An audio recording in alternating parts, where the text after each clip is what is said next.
ፕሮግራማችን ከዚህ ሰዓት ጀምሮ ወደ እናንተ መድረስ ይጀምራል። የተወደዳችሁ በዛሬ እንግዲህ ከቀጥታ ከግንባር ጀነራል ተፈራ ማሞ ጋር ቆይታ የምናደርግበት ፕሮግራም ነው የሚሆነው።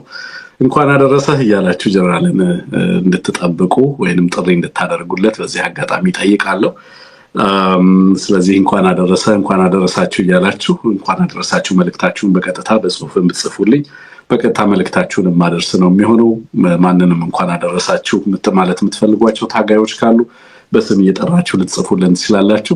መልእክታችሁን በቀጥታ ማድረስ ይጀምራለሁ። እኔ በዓሉን አስመልክተን እንግዲህ ብቻ ሳይሆን በአማራ አጠቃላይ ትግል ዙሪያ ላይ ቆይታ የምናደርግበት ወታደራዊና ፖለቲካዊ እድገቱን በተመለከተ የአፋብን ወታደራዊ አዛዥ ናቸው ብርጋዴር ጀነራል ተፈራ ማሞ ከእሳቸው ጋር ነው ቆይታ የምናደርገው። ከዛ በፊት ግን አንዳንድ ነገሮች አሉ ወደ እናንተ ማደርሳችሁ። እነዚህም ነገሮች ምንድናቸው? አንድ መግለጫ ደርሶኛል። ይህንን መግለጫ መጀመሪያ ያነብላችኋለሁ። የአማራ ማህበር ህብረት በአፍሪካ የሚል ተሰይሟል ወይንም ተመስርቷል። አማራ ዩናይትድ አማራ አሊያንስ ኦፍ አፍሪካ UAA ማለት ነው። ዩናይትድ አማራ አሊያንስ ኦፍ አፍሪካ በሚል ስም ተሰይሟል። የአማራ ማህበር ህብረት በአፍሪካ የጊዜያዊ ስራ አስፈጻሚ ኮሚቴ ምስረታ መግለጫ አውጥቷል። ለህልውና የሚደረግ ጥረትና የአንድነት ጥሪ ይላል። የአማራ ህዝብ በረጅም ታሪካዊ ህልውና ውስጥ ከዚህ በፊት ፈጽሞ ያላጋጠመው መጠነ ሰፊና አደገኛ ህልውና ፈተና ፊት ለፊት ቆሞ በሚገኝበት በዚህ ወሳኝ ታሪካዊ ወቅት በአፍሪካ ሀገር ውስጥ የሚገኙ የአማራ ማህበራት ሁሉ የታሪክ ግዴታቸውን በመገንዘብ ልዩነታቸውን በማስቀረትና በአንድነት በመቆም አንድ ጥላ ስር ተሰባስበዋል። በዚህም መንፈስ የአማራ ማህበራት ህብረት በአፍሪካ ወይንም የአማራ ማህበራት ህብረት አማህአ የሚል ድርጅት በምህጻረ ቃል መመስረቱን እንገልጻለን ነው የሚለው። ይህ እርምጃ የአማራ ህዝብን ህልውና መብትና ክብር ለመጠበቅ የተወሰደ ታሪካዊ ውሳኔ መሆኑን እናረጋግጣለን ነው የሚለው። ከዚህ ጋር ተያይዞ የአማራ ማህበር በአፍሪካ መመስረቱን ለአማራ ህዝባችን በአፍሪካ ሀገራት ለምትገኙ የአማራ ተወላጆች እና የዓለም አቀፉ የአማራ ማህበራት እንደዚሁ በታላቅ ኩራት እንድታውቁት በታላቅ ኩራት በንቁ ኃላፊነትና በጽኑ ቆራጥነት ህዝባችንን ለመታገል ድርጅቱን ያቋቋምን መሆኑን በክብር እንገልጻለን ነው የሚለው። ይህ ድርጅት መመስረቱ የአማራ ህዝባችንን እንኳን ደስ ያለህ እያልን የወቅቱ የአማራ ህዝብን ሁኔታ በተመለከተ እንግዲህ መጠነ ሰፊ እንቅስቃሴዎች በተለይ በአፍሪካና በገልፍ ሀገራት የሚኖሩ እንቅስቃሴዎቻችንን ከምን ጊዜውም በላይ ያጠናክረን የምንቀጥልበት መሆኑን በዚህ አጋጣሚ ያበስራል ማህበሩ። በህብረቱ ዓላማዎች በዝርዝር ቀርበዋል። ብዙ ጊዜ ስለሌለኝ እሱ ላይ አልሄድበትም። ለአፍሪካና ለዓለም አቀፉ ማህበረሰብም እንደዚሁ ጥሪ ቀርቧል። የአማራ ማህበር የደረሰበት ያለውን ግፍ የአንድ ብሔር ጉዳይ ብቻ ሳይሆን የሰብአዊነት ጥያቄ ነውና በአፍሪካ ውስጥ የምትገኙ ሌሎች ኢትዮጵያውያንም ጭምር በአማራ ማህበራትና ከአማራ ማህበራት ጋር በጋራ በመሆን ጸረ አገዛዝ ትግል የአማራን ህዝብም በኢትዮጵያንም ህዝብ ከግፍ ለማላቀቅ በሚደረግ እንቅስቃሴ ውስጥና ንቅናቄ ውስጥ መጠነ ሰፊ ተሳትፎ እንድታደርጉ ጥሪ ቀርቦላቸዋል። በአፍሪካ የምትኖሩ የአማራ ልጆች ሁሉ የዚህ ታላቅ ዓላማ ከጎናችን እንድትቆሙ ጥሪያችንን እናቀርባለን እያለ ለህዝባችን መብትና ክብር መጠበቅ እስከ መጨረሻው የሚቆም ማህበር መሆኑን በግልጽ እንገልጻለን ነው የሚለው። ጊዜያዊ ስራ አስፈጻሚ ኮሚቴንም እንደዚሁ መሰየሙን ይገልጻል። ሊቀመንበር አቶ ያሬድ ብርሃኑ፣ ምክትል ሊቀመንበር ዶክተር መስፍን መኮንን፣ ዋና ጸሐፊ አቶ ተሾመ ግርማ፣ አድቮኬሲ እና ዲፕሎማሲ ላይ ዶክተር ሰብለ ወርቁን መድበዋል። የህዝብ ግንኙነት ኃላፊ ደግሞ አቶ ኬኔዲ ፍጠን መመደባቸውን የሚገልጽ ነው። እንግዲህ በአፍሪካ ያላችሁና በመካከለኛው ምስራቅ ያላችሁ በገልፍ ሀገራት በተለይ እና በእስራኤል እንደዚሁም በኢንዶ ፓሲፊክ አካባቢ ላይ የምትኖሩ በተለይ በፓኪስታን፣ ህንድ፣ ቻይና የምትገኙ የአማራ ተወላጆች ተደራጁ፣ መጠነ ሰፊ እንቅስቃሴ ማድረግ ይጠበቅባችኋል እያልኩ በተደጋጋሚ ጥያቄ ሳቀርብ ነበር የነበረው። በተለይ በአፍሪካ ያላችሁ ልጆች በጣም በርካታ መስራት የሚገባን ስራ እንዳለ ነው በተደጋጋሚም ስናነሳ የነበረው። ይህንን አሳክታችሁታል። በጣም ነው ደስ ያለኝ ይህንን ማህበር በመመስረታችሁ። ለዛም ነው ማስታወቂያውን ቅድሚያ ሰጥቼ ላቀርቦ የፈለግኩት። እንደዚህ አይነት አደረጃጀቶች፣ እንደዚህ አይነት መሰባሰቦች በአማራ ትግል ውስጥ ምን አይነት ለውጥ እንደሚያመጡ በደንብ ስለምገነዘብ ነው። በተለይ በሁለቱ አህጉራት በገልፍ ሀገራት እና በአፍሪካ ሀገር በአህጉራት ላይ የምናደርጋቸው እንቅስቃሴዎች በጣም ውስን ናቸው። በጣም ግራ ነው የሚገባኝ እውነት ለመናገር። በጣም ከፍተኛ ቁጥር ያለው ህዝብ ዲያስፖራ አለን። በጣም ብዙ ቦታ ላይ ሰክሰስፉል የሚባሉ አማራዎች አሉ። በየሀገሩ በየአህጉራቱ እያንዳንዱ ሀገር ላይ ያለውን ኦልሞስት ዳታቤዝ ለመያዝ ጥረት አድርገናል። በዛ ደረጃ ይነቃ በዛ ደረጃ ሪሶርስ ያለው ህዝብ ተደራጅቶ በአፍሪካ ደረጃና በመካከለኛው ምስራቅ ላይ መጠነ ሰፊ እንቅስቃሴ ያለማድረጉ ሁሌም የሚያስገርመኝ ነገር ነው፣ እስራኤልን ጨምሮ በነገራችን ላይ ማለት ነው። ዛሬ ያንን ባለማድረጋችን በጣም ብዙ ዋጋ እየከፈልን ያለ ነው። በነገራችን ላይ ሀገር ውስጥ ያለውን ፖሊሲ ፋንዳሜንታሊ ሼፕ የሚያደርጉ ከነዚህ ሀገራት የሚመጡ ተጽዕኖዎች ቀላል አይደሉም። ስለዚህ እዚህ ሀገራት ላይ የምናደርገው እንቅስቃሴ በተደራጀ መንገድ መመራት መቻል አለበት የሚል ነው። ስለዚህ ይህንን መመስረታችሁን በመስማቴ በጣም ደስ ብሎኛል። በመካከለኛው ምስራቅ በሳውዲ፣ በካታር፣ ዩናይትድ አረብ ኤምሬት ሰምሃው እና በሌሎች አካባቢዎች ላይ ያላችሁ በመካከለኛው ምስራቅ ኦማን፣ ኩዌት ጨምሮ ሌሎችም አካባቢዎች ላይ የአማራ ተወላጆች ወጥ ድርጅት በመመስረት እንደዚሁ የአፍሪካ ወንድሞቻችሁ ጋር በመገናኘት አንደኛውን እያገዘ እያበረታ እንቅስቃሴዎችን ማድረግ ይችላል። በአውሮፓና በአሜሪካ በካናዳና አውስትራሊያ ያላችሁም እንደዚሁ እነዚህ ማህበራት እንዲጠናከሩ የራሳችሁን ቀጥተኛ ድጋፍ ማድረግ ይኖርባችኋል።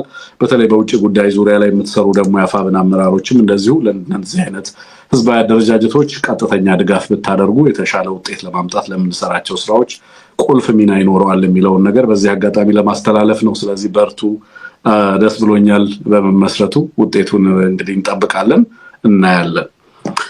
ወደ ሌላኛው ጉዳይ ማለፍ እፈልጋለሁ። ሰላምታውን አልረሳሁትም፣ እንኳን አደረሳችሁ ብያለሁ። የኤቢሲ ቤተሰቦች ከመላ ዓለም ሆናችሁ ይህን ፕሮግራም የተከታተላችሁ ያላችሁ ዛሬ ታላቅ እንግዳ ነው ይዘን የመጣ ነው። ጀነራል ከኛ ጋር ነው ያለው።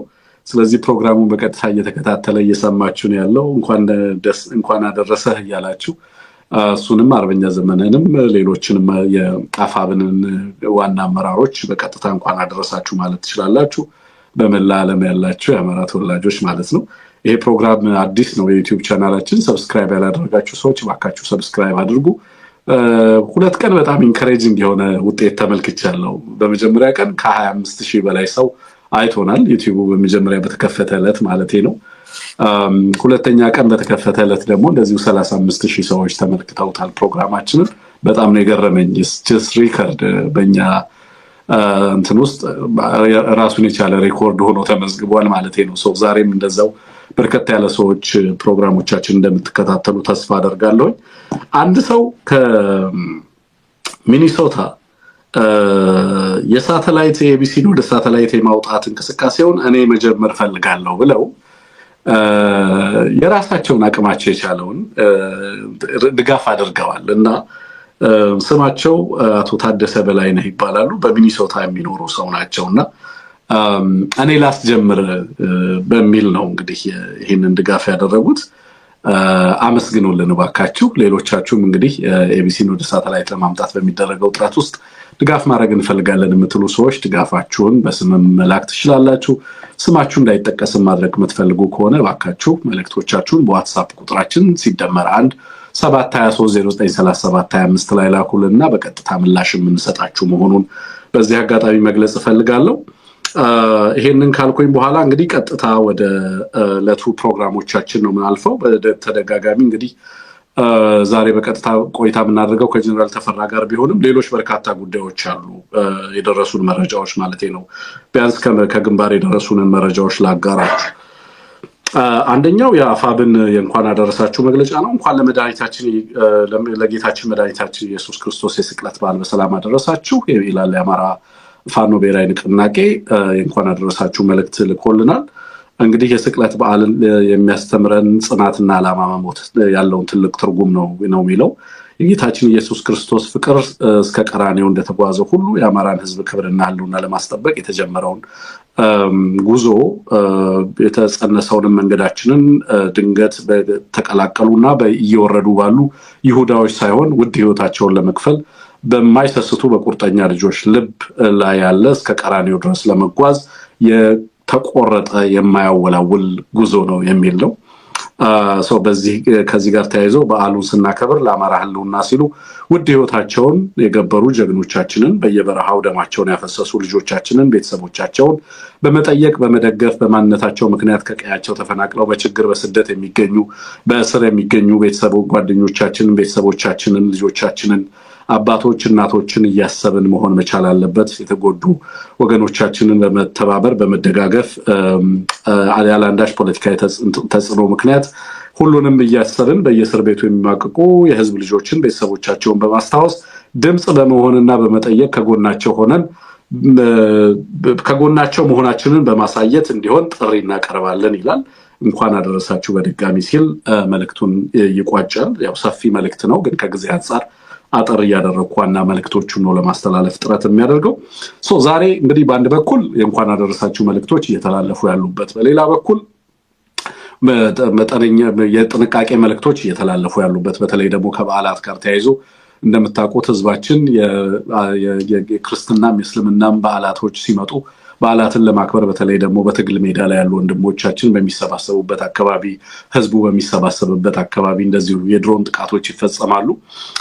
አመራሮችን ታርጌት ያደረጉ ጥቃቶችን ለመፈጸም በእነዚህ አይነት ወቅቶች የሚሰሩ መጠነ ሰፊ ስራዎች ስላሉ ህዝባችን እረፍት የለውም። በበዓላትም ቢሆን በአውሮፕላኖች የሚደበደብ በድሮን የሚደበደብበት ሁኔታ ነው ያለው። ስለዚህ ለአማራ ህዝብ በዓል የሚባል ነገር የለም። እውነት ለመናገር ለአማራ ህዝብ አውደ ዓመት አይደለም፣ ለአማራ ህዝብ ትንሣኤ አይደለም። ትንሣኤያችን ነው እንላለን ከእምነታችን አንጻር ነው። ግን ደግሞ በተግባርና በተጨባጭ መሬት ላይ የምንኖረው ኑሮ ምን አይነት ኑሮ እንደሆነ ህዝባችን በምን አይነት መከራና ስቃይ ውስጥ እንዳለ ትገነዘባላችሁ ብዬ አስባለሁ። በዚህ ሰዓት ላይ እናንተ ታተኛላችሁ እንጂ ጠላት አይተኛም። እንደውም በዚህ አጋጣሚ ከታሪክ የአበሻ ጀብዱ ላይ ያስታወሰኝን አንድ ታሪክ ላንሳላችሁ። እለቱ በኢትዮጵያና እንግዲህ የጣሊያን ሰራዊት ማዶ ለማዶ አይ ቲንክ አምባለጌ ላይ ይመስለኛል ማዶ ለማዶ ሆነው የኢትዮጵያም ጦር ምሽግ ላይ ሆኖ የጣሊያንም ጦር እንግዲህ ዳግመኛ የጣሊያን ጦር ኢትዮጵያን ሊወር በመጣ ወቅት ነው እና የራስ ካሳ ኃይል የራስ ካሳ የሚመሩት ጦር ከደብረ ታቦር ተነስቶ በርካታ የሸዋ የጎጃም የጎንደር ኃይሎችን የምስራቅ አማራ ላይ የወሎ ኃይል ይዞ በጣም ሰፊ ኃይል ወደ ገስግሶ ቀድሞ እንግዲህ በትግራይ ደርሶ ከትግራይ መኳንንቶች ጋር እና ከትግራይ ህዝብ ጋር ሆነው ኢትዮጵያን እየተከላከሉ ነው የነበረውና እንደምታውቁት በዛ ጦርነት መጠነ ሰፊ የሆነ የአየር ድብደባ ይደረግ ነበር። ጣሊያኖች ያልተጠቀሙት የመርዝ ጋዝ የለም።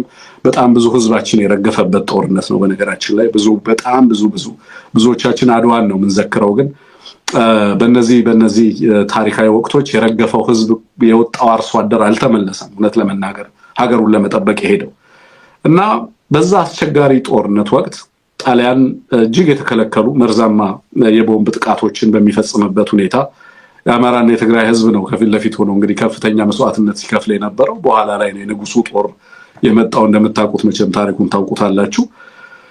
በዛ ሁሉ መስዋዕትነት ውስጥ ነው እንግዲህ በዓል መጣ እና እለቱ የአስተርዮ ማርያም ይመስለኛል እና የዛለት በኢትዮጵያ ወገን እንግዲህ ሁለቱም በጣሊያን በኩል ያለውም ጦር ስቴልሜት ነው። የጣሊያንም ጦር እዛው ምሽግ ሰርቶ ነው ያለው። የኢትዮጵያም ጦር እንደዚሁ በዚህ በኩል ምሽግ ሰርቶ ነው ያለው እና የኢትዮጵያ አርሶ አደሮች ናቸው፣ አባቶች ናቸው።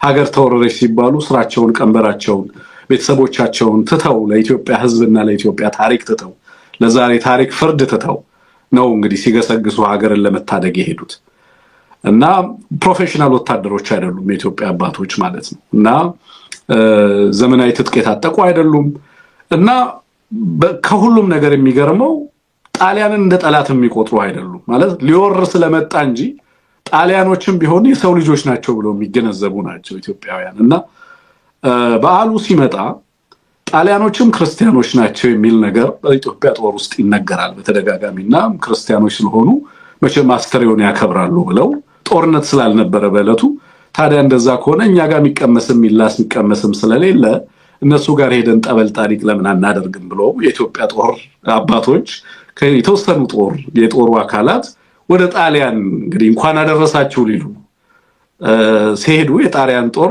ጠላት መጣብኝ ብሎ ተኩሶ ይመታቸዋል።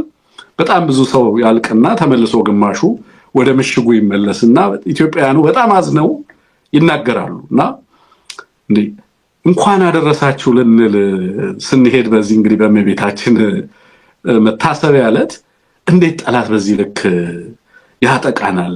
እንዴት እምነት የላቸውም ወይ እያሉ ኢትዮጵያውያኑ ይጠይቃሉ። አሜን። እንግዲህ ለኢትዮጵያውያን እና በኢትዮጵያውያን እሳቤ ውስጥ ሊታገልህ የመጣም ሰው ጠላት አይደለም። ወይ ትማርከዋለህ ወይ ይማርካል፣ ግን መጥፋት አለበት የምትለው ኃይል እንዳልሆነ በተደጋጋሚ በነበሩ ጦርነቶችም የምታውቁት ነው አይደለም? እንደዚህ አይነት ማይንድ ሴት ያለው ህዝብ ነው የአማራ ህዝብ ማለት ነው። እንደዚህ አይነት ጠላትንም ቢሆን እንደዛ የሚመለከት ነው። ግን ዛሬ የገጠመን ኃይል ዛሬ እነዚህ ሰዎች በጾም ነው የከረሙት፣ የአማራ ህዝብ ሲጾም ነው የኖረው የከረመው። እንግዲህ ዛሬ በዓል ነው፣ ቢያንስ ጦርነቱን ጋፕ እናደርግለት፣ ሂውማኒቴሪያን ሲዝፋየር እናደርግ፣ ጥቃት አንፈጽምበት የሚል ጠላት አይደለም የገጠመን ማለት ነው። እና ህዝባችን በተሰበሰበበት በሃይማኖት ተቋማት ላይ፣ በገበያ ስፍራ፣ በትምህርት ቤቶች ላይ የጀት ድብደባ፣ የድሮን ጥቃት ይፈጽማል። ስለዚህ ይሄንን ታሳቢ አድርጎ ነው ምን አይነት ጠላት እንደገጠመን በመገንዘብ ነው ዝግጅት መደረግ ያለበት፣ የጥንቃቄ እርምጃዎች መወሰድ ያለባቸው ለማለት ነው። እና ለህዝባችን ነው ይሄንን መልእክት እያስተላለፍኩ ያለሁት። እባካችሁ ራሳችሁን በዓል ነው ብላችሁ አትዘናጉ። በዓል ነው ብሎ የሚያዝንላችሁ የሚተዋችሁ ጠላት አይደለም የገጠማችሁ የሚለውን ነገር በደንብ እንድትገነዘቡት ነው በዚህ አጋጣሚ ይሄን ጉዳይ እያነሳ ያለሁት። ናው ይሄን ካልኩ በኋላ እንግዲህ ሌላው ዛሬ በጣም በስፋት ሲደርሰን የነበረው ከአገዛዙ ሰራዊት እየከዳ የሚገባው ኃይል መጠን ነው። በጣም በርካታ ኃይል ዛሬም እንደተለመደው አንድ ኳስችን እስክናደርግ ድረስ አሁን ዛሬ እንደውም እኔ ስጠይቅ የነበረው ነገር በዚህ ደረጃ አንድ ሰራዊት ለምንድን ነው የሚፈርሰው? በዚህ ደረጃ ያገዛዙ ኃይል ለምንድን ነው የሚፈርሰው? ምንድነው የሰማው? ምንድነው ያየው? ፑሽ ፋክተር ነው? ከውስጥ የሚገፋው ምክንያት ነው? ለምሳሌ ተቋሙ ሮትን በማድረጉ በመስበስበሱ። በነገራችን ላይ ዛሬ ጀነራሎቹን አንዳንድ ፎቶግራፍ እና ቪዲዮዎች ስቀበል ነበር። ቴክኒሻናችን ልታሳየን ትችላለን። የጀነራል አለምሸት የጀነራል ሁለት ግለሰቦች ናቸው። ቆይ ይቅርታ እንዴ ስማቸውን ላግኝላችሁ። አንደኛው ጀነራል አለምሸት ነው። ሌላኛው ጀነራል ደግሞ ጀነራል አማኑኤል ይባላል። የነዚህ ሁለቱ ግለሰቦች ፋብሪካዎቻቸውን ሰዎች እየላኩልን ነበር በቪዲዮ። ምናልባት ቴክኒሻናችን ልታሳየን ትችላለህ ዝግጁ ከሆነ። አዳዲስ ፋብሪካዎች ናቸው። በመጀመሪያ እንግዲህ የላኩልህ የጀነራል አማኑኤል ሲሆን በመስራት ላይ ያለ ነው። ሁለተኛው ደግሞ የጀነራል አለምሸት ነው። የሚሰራው አሁን ከቻይናዎች ጋር የማዳበሪያ ኬሻ ፋብሪካ አድርጎታል። በቅርብ ቀን የጀመረው 2 ወር አካባቢ ቢሆነው ነው። እንግዲህ የኢትዮጵያን ወጣትና የአማራን ሕዝብ እየጨፈጨፉ እንግዲህ እነሱ የጦር ትልልቅ ፋብሪካዎች ኦውን ያደርጋሉ። ጀነራሎቹ ይሄ ፋብሪካ ሀብት መስሏችሁ እንዳትገረሙ። ማለት አሁን ስለተላከልኝ ያነሳሁት እንጂ በአውሮፓ፣ በሰሜን አሜሪካ፣ በዚህ በካናዳ እና በአሜሪካ፣ በዱባይ እያንዳንዳቸው ምን አይነት ሀብት እንዳካበቱ እያንዳንዱ መረጃ አለኝ። እያንዳንዳቸው ምን እንዳካበቱ ምን አይነት ሀብት እያንዳንዳቸው የወርቅ ማዕድናት ስፍራ ተሰጥቷቸዋል። በኦሮሚያና በደቡብ አማራ ክልል ሉዝ ሲያደርጉ የሚያስፈራሯቸው የወርቅ ማዕድናችሁን እነጥቃችኋለን እያሉ ጀነራሎቹን ማለት ነው። በጣም በርካታ ሀብት ነው ያላቸው። በጦር የራሳቸው ጋርዶች ሪፐብሊካን ጋርዶች አላቸው። የጦር ማዕድኖቻቸውን የሚያስጠብቁበት ማዕድን ስፍራዎቻቸውን በጦር ነው የሚያስከብቡት። በነገራችን ላይ መከላከያ ቢባል ተመድቦ የእያንዳንዱን የጀነራል የወርቅ ማዕድን ስፍራ የሚጠብቁ ኃይሎች አሉ። አብይ አህመድ የሚሰጣቸው ማዕድናትንና የማዕድን ስፍራ ነው። በነገራችን ላይ እየተዋጉ ማዕድን ያወጣሉ፣ እየተዋጉ ብረት ይልካሉ፣ እየተዋጉ ፋብሪካ ይገነባሉ። እንደዚህ አይነት ሁኔታ ውስጥ ነው ያሉት ጀነራሎቹ። በፍጹም ጀነራሎቹ ህዝባዊ ጥሪንና ህዝባዊ ዓላማን ተከትለው ከህዝብ ጋር ይሰለፋሉ ብሎ ማሰብ አዳጋች ነው። እንደዚህ አይነት ጥቅም እንደዚህ አይነት ነገር ቀርቦላቸው የኢትዮጵያን የደሃ ልጆች እያቀረቡ እያመጡ እየሸጡ ደማቸውን ይፈስ እያደረጉ እያመጡ እየማገዷቸው እንዳለ እንመለከታለን ማለት ነው። በዋናነት እንግዲህ ይሄንን ያህል ኃይል ለምንድን ነው በአንድ ቀን የሚከዳው የሚለውን ነገር እንዳነሳ ስላስገደደኝም ጭምር ነው። ምናልባት ተቋሙ ከውስጥ በሙስናም በምንም ስለበሰበሰ ዘረኝነቱ፣ አድሏዊነቱ ተቋሙ እንዲቀጥል ያልፈቀደበት ሁኔታ ስላለ ብቻ ነው ወይስ የአፋብንን አሸናፊነት ተገንዝበው ህብረተሰቡ ጋር ከትግሉ ጋር መቀላቀል ስለሚፈልጉ ነው የሚል ጥያቄ እንድታነሳ የሚያስገድድ ምክንያት ነው ያለው እውነት ለመናገር። በዚህ ረገድ በጣም በርካታ ኃይሎች ዛሬም ሲቀላቀሉ ብለዋል። ከፍተኛ መሳሪያዎችን በተለይ ብሬኖችን ይዘው እንደተቀላቀሉ ተመልክቻለሁ። በተለያዩ አካባቢዎች ላይ አንድ ቦታ ላይ 5፣ አንድ ቦታ ላይ 10፣ አንድ ቦታ ላይ 12፣ አንድ ቦታ ላይ 4 እንደዚህ አይነት መረጃዎች ተልከውልናል። በየአካባቢው እንግዲህ ያሉ ማለት ነው። እንግዲህ እኔና አንሙት ስላልሆንን እያንዳንዱን ነገር እዚህ ላይ በዝርዝር የደረሰኝ ሪፖርት ለማንበብ እቸገራለሁ። ግን በጣም በርካታ ኃይሎች ይሄ ምስል የምትመለከቱት የጀነራል አለምሸት ተብሎ የሚጠራው ግለሰብ እና የጀነራል አማኑኤል ተብሎ የሚጠሩት ግለሰቦች የነሱ ፋብሪካዎች የነሱ ማምረቻ የጀመሩባቸው አካባቢዎች ናቸው። እንግዲህ በቀጥታ ፋብሪካዎቻቸው ጋር እንግዲህ ያለውን ነገር ህዝብ ነው የሚልከው። በነገራችን ላይ እነዚህን መረጃዎች በግልጽ እንድታውቁት የምፈልገው ነገር ምክንያቱም እነዚህ ሰዎች ከህዝብ ተደብቀው የትም አይሄዱም። ህዝብ ነው እየታገላቸው ያለው።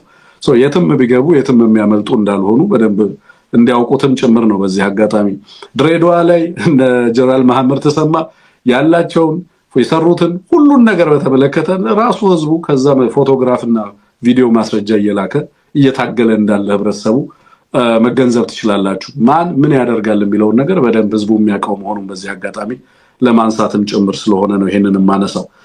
ነው ይሄንን ካልኩ በኋላ እንግዲህ ዛሬ አንድ መምህርን በተመለከተ አብይ አህመድ ግብር ሲሰጥ ወይንም ደግሞ በዓላት በመጡ ቁጥር ስንዴ ዘይትና ዱቄትና ዘይት እንደዚሁም አልፎ አልፎ ወጥ እያወጣ በእንጀራ ህፃናትን ሲያበላ ለድሆች ምግብ ሲሰጥ መምህራንም ጨምሮ ጋውን የለበሰ መምህርንም ጨምሮ ዛሬ እንግዲህ ሲታይ ነበር አይደለም።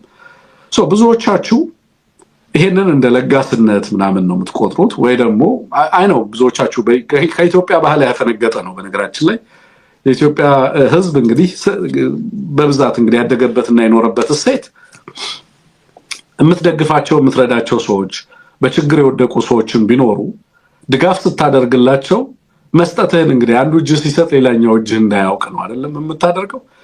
በኢትዮጵያ እሴት ውስጥ እንደዚህ አይነት ነውርን ስንመለከት በነገራችን ላይ በቅርብ ጊዜ የኢትዮጵያ መንግስታት ከዚህ በፊት እንግዲህ ለህዝብ እየወጡ ዳቦ ሲሰጡ ወይንም ደግሞ ዱቄትና ዘይት ሲያከፋፍሉ የምናውቀው አይደለም። አዲስ ባህሪ ነው፣ አዲስ የመንግስታዊ ጠባይ ነው በነገራችን ላይ። ብዙዎቻችን ይሄንን የሚያደርገው ግለሰቡ ፖፑሊዝም ነው፣ በህዝቡ ዘንድ ተወዳጅ ነኝ ለማለት ቸር ነኝ ለጋስ ነኝ ለማለት ነው የሚያደርገው የሚል አይነት ግንዛቤ እና ለፖለቲካ ትርፍ የሚያደርገው አድርገን የምንረዳ ሰዎች ስላለን ጭምር ነው። በእኔ እምነት በርካታ ለጋስ ነሪዎችን አይተን እናውቃለን። የግል ንብረታቸውን የራሳቸው ትሬዠር ያላቸው ለምሳሌ ሮያል ትሬዠር ነበራቸው ንጉሱ። የራሳቸው ሮያል ትሬዠር ነበራቸው። የራሳቸው እንግዲህ ከሀገር በተለየ የሮያል ክራውኑ የራሳቸው ትሬዠር የነበራቸው ናቸው። ኦዲት ይደረጋል፣ ሪፖርት ያደርጋል፣ ግብር መገበር ባለበት ግብር ያደርጋል። በተለየ መንገድ እዛ ላይ ምርምር የሰራችሁ ሰዎች በደንብ ታውቁታላችሁ ብዬ አስባለሁ። ግን በተለየ መንገድ ለጋስ ነበሩ። ኦፍኮርስ ይሰጣሉ ነገስታቱም፣ ግን መስጠታቸውን ለአደባባይ ፍጆታ፣ ለህዝብ ማስታወቂያነት፣ ለማርኬቲንግ አገልግሎት አይጠቀሙበትም። መስጠታቸው ፖለቲካል ነበር።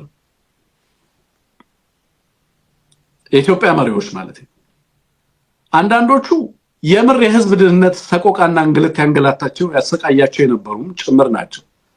ረሃብን የሚጠየፉ በፖሊሲ ምናልባት ሀገሪቱ የምግብ ዋስትናዋን እንድታሻሽል በጣም በርካታ ጥረቶችን አድርገዋል። በተለይ ለሀገር የተሻለ ፖሊሲን በማምጣት ማለት ነው። በተናጠል በዓል በመጣ ቁጥር አቅመ ደካሞችን አንድ ነገር ነው። አብዛኛው ህዝብ በጣም በችግር ውስጥና በስቃይ ውስጥ ባለበት ሁኔታ መምህራንንም ጭምር እየጠራ ሌሎችንም አካላት ጭምር እያመጣ ጋውን አልብሰ እዛ ፊት ለፊት ላይ ሁሉም እየዘፈነልህ እያጨበጨበልህ እየመጣ ዱቄትና ስንዴ ለኢትዮጵያ ህዝብ መወርወር እዛ አዳራሽ ውስጥ ላለው ለመላ ህዝብ አይደለም፣ ለቬትራኖች አይደለም፣ የሆነ የማህበረሰብ ካቴጎሪ ውስጥ ያሉ ህዝቦችን አይደለም። መምህሩንም ምኑንም አምጥቶ እሱ የሀገር ባለቤት እሱ ሰጪ እሱ የሀብት ባለቤት ሆኖ የኢትዮጵያ ህዝብ ደግሞ ተመጽዋች ሆኖ በእንደዛ አይነት ሁኔታ ውስጥ እንዲታይ የሚፈልግበት ምክንያት ምንድን ነው? ይሄ መሰረታዊ የሆነ የስነ ልቦና ጥያቄ ነው። በነገራችን ላይ ማነሳው የሞራል ጥያቄም ጭምር ነው ማነሳው። ህጋዊ ነው አይደለም የሚለውን ነገር እንተው፣ ህግ ስለሌለ ማለት ነው። ግን የሞራል ጥያቄም ስለሆነ ለምንድነው መምህርን ጋውን አልበሰው እዛ ፊት ለፊት ላይ ሊያቆሙት የፈቀዱት? ለኔ በግልጽ የሚገባኝ አብይ አህመድ የሚከተለው ፖሊሲ ኮምፕሊትሊ ተቀይሯል። ኢትዮጵያ እና የኢትዮጵያ መንግስታት ለረጅም ጊዜ ኢትዮጵያ የነበራት መንግስታት ስትሮንግ የሆነ ሴንትራል ገቨርንመንት ነው የነበራት እና ፕሮ ዌልፌር የሆኑ መንግስታት ናቸው የነበሯት ለረጅም ጊዜ መንግስታት በልማት እንቅስቃሴ ውስጥ ዋነኛ ሚና ያላቸው አካላት ሆነው በሀገሪቱ ውስጥ ድህነትን ለመቅረፍ በሚደረግ ጥረት ውስጥ መንግስት የማይተካ ሚና ነበረው የኢትዮጵያ መንግስታት ባህሪ እንደዛ ነው የረጅም ጊዜ ባህሪ now that policy has changed የኢትዮጵያ መንግስታት ፖሊሲ ተቀይሯል አሁን ኢትዮጵያ ውስጥ የኢትዮጵያ ህዝብ ለምሳሌ መብራት ጨመረብኝ ይላል ውሃ ጨመረብኝ ይላል ምግብ ተወደደ ይላል ትምህርት ቤት እየተማሩ አይደለም ልጆቻችን ስራ እየተፈጠረልን አይደለም ይላል it's not because አብይ አህመድ እና አገዛዙ ዊክ ስለሆነ ያንን መፈጸም ስለማይችል አይደለም በነገራችን ላይ የኢትዮጵያ መንግስት ስቴቱ ኢትዮጵያ እንደ ሀገር አብይ አህመድ ብልጽግናን አይደለም ነው ስቴቱ ኢትዮጵያ እንደ ሀገር እና ሀገረ መንግስቱ ጠንካራ ለረጅም ዘመናት ማለት ነው ሲወርድ ሲዋረድ የመጣ ስትሮንግ ኢንስቲትዩሽናል ሌጋሲ አላት ሀገሪቱ ከንጉሱ ዘመን ጀምሮ ቀጣይነት ባለው መንገድ ተቋማቶቿ ጠንካራ ናቸው በዚህ ሂደት ውስጥ መንግስታቶቹ የነበራቸው የልማት በልማት ሚና ላይ የነበራቸው ፖሊሲን በማጽደቅ ረገድ የሀገሪቱን ሚና የመንግስት ሚና በጣም ጉልህ የነበረ ግብር ይሰበስባል ትምህርት ቤቶችን ጤና ጣቢያዎችን መንገድን መሰረተ ልማትን ይገነባል ለኢትዮጵያ መንግስታት እንደዛ ነበር አሁን የኢትዮጵያ ህዝብ ያልገባው ነገር ያ ፖሊሲ ተቀይሯል ያ መንግስት አይደለም አሁን ኢትዮጵያ ውስጥ ያለው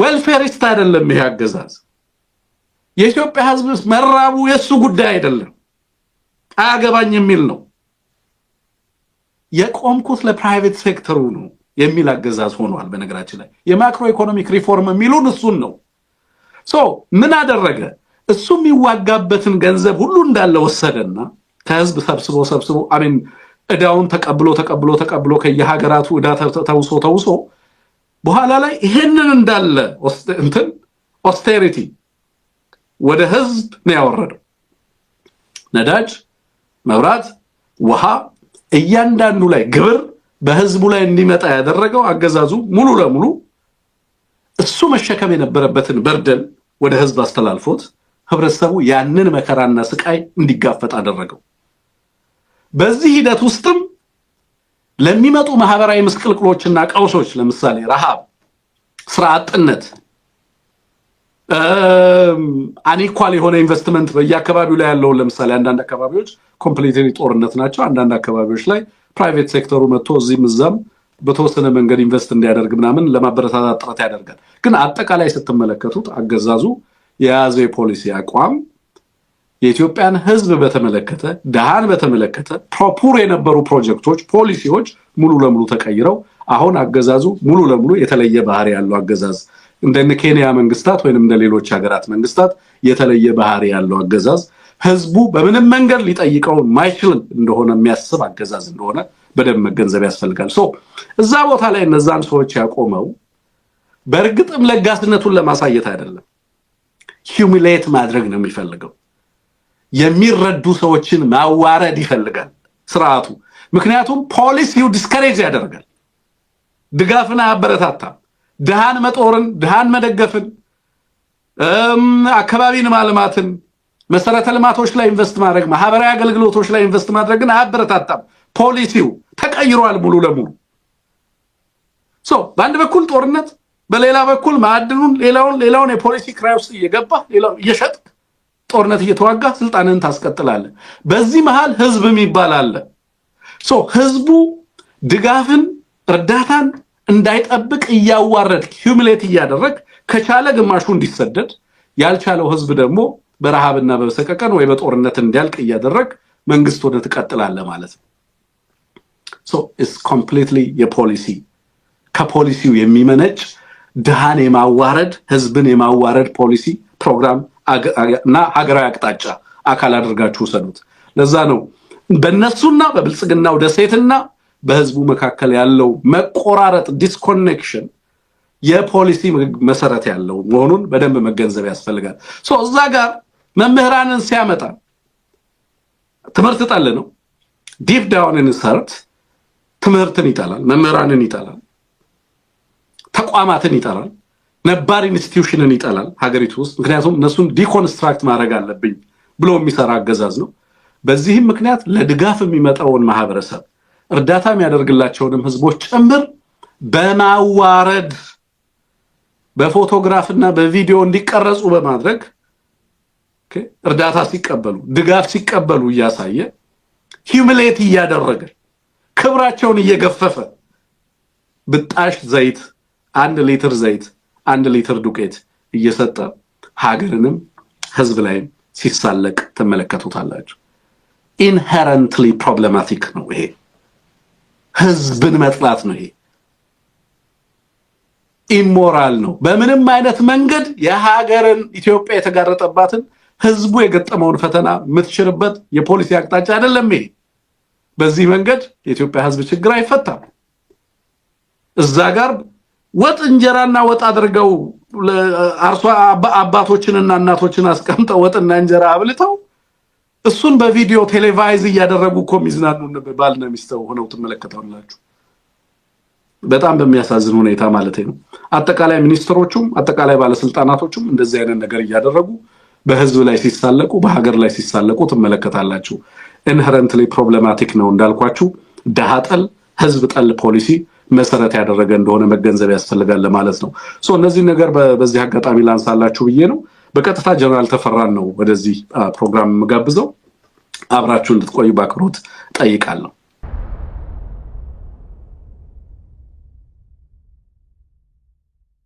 ግዳችን ብርጋዴር ጀነራል ተፈራ ማሞ ናቸው ብርጋዴር ጀነራል ተፈራ ማሞ ያፋብን የአማራ ፋኖ ብሔራዊ ንቅናቄ ወታደራዊ አዛዥ ናቸው ጀነራል ይሰማሃል እንዴት አለ ይሰማን እንኳን ደህና መጣህ ማለት ፈልጋለሁ ጀነራል እንግዲህ በጣም በተለያዩ ጊዜያቶች አንቱ ይያልኩ አድሬስ እንዳላደርግህ አስጠንቅቀኸኛል አድማጭ ተመልካቾችም ብርጋዴር ጀነራል ተፈራን አንቱ ይያልኩ ነው መጥራት መፈልግ የነበረው እሳቸው ግን ወታደር አንቱ ተብሎ አይጠራም ስላሉኝ አንተ ይያልኩ አድሬስ እንዳደርጋቸው ወይንም እንድጠራቸው ስለፈቀዱ ወይንም በዛ መንገድ እንድጠራቸው ስለጠየቁኝ ነው በዛ መንገድ እንጠራቸው ስለዚህ አንተ ይያልኩኝ ነው ከዚህ ሰዓት ጀምሮ እንጠራው ጀነራል እንኳን ደህና መጣህ አድማጭ ተመልካቾችን ሰላም ማለት ይችላል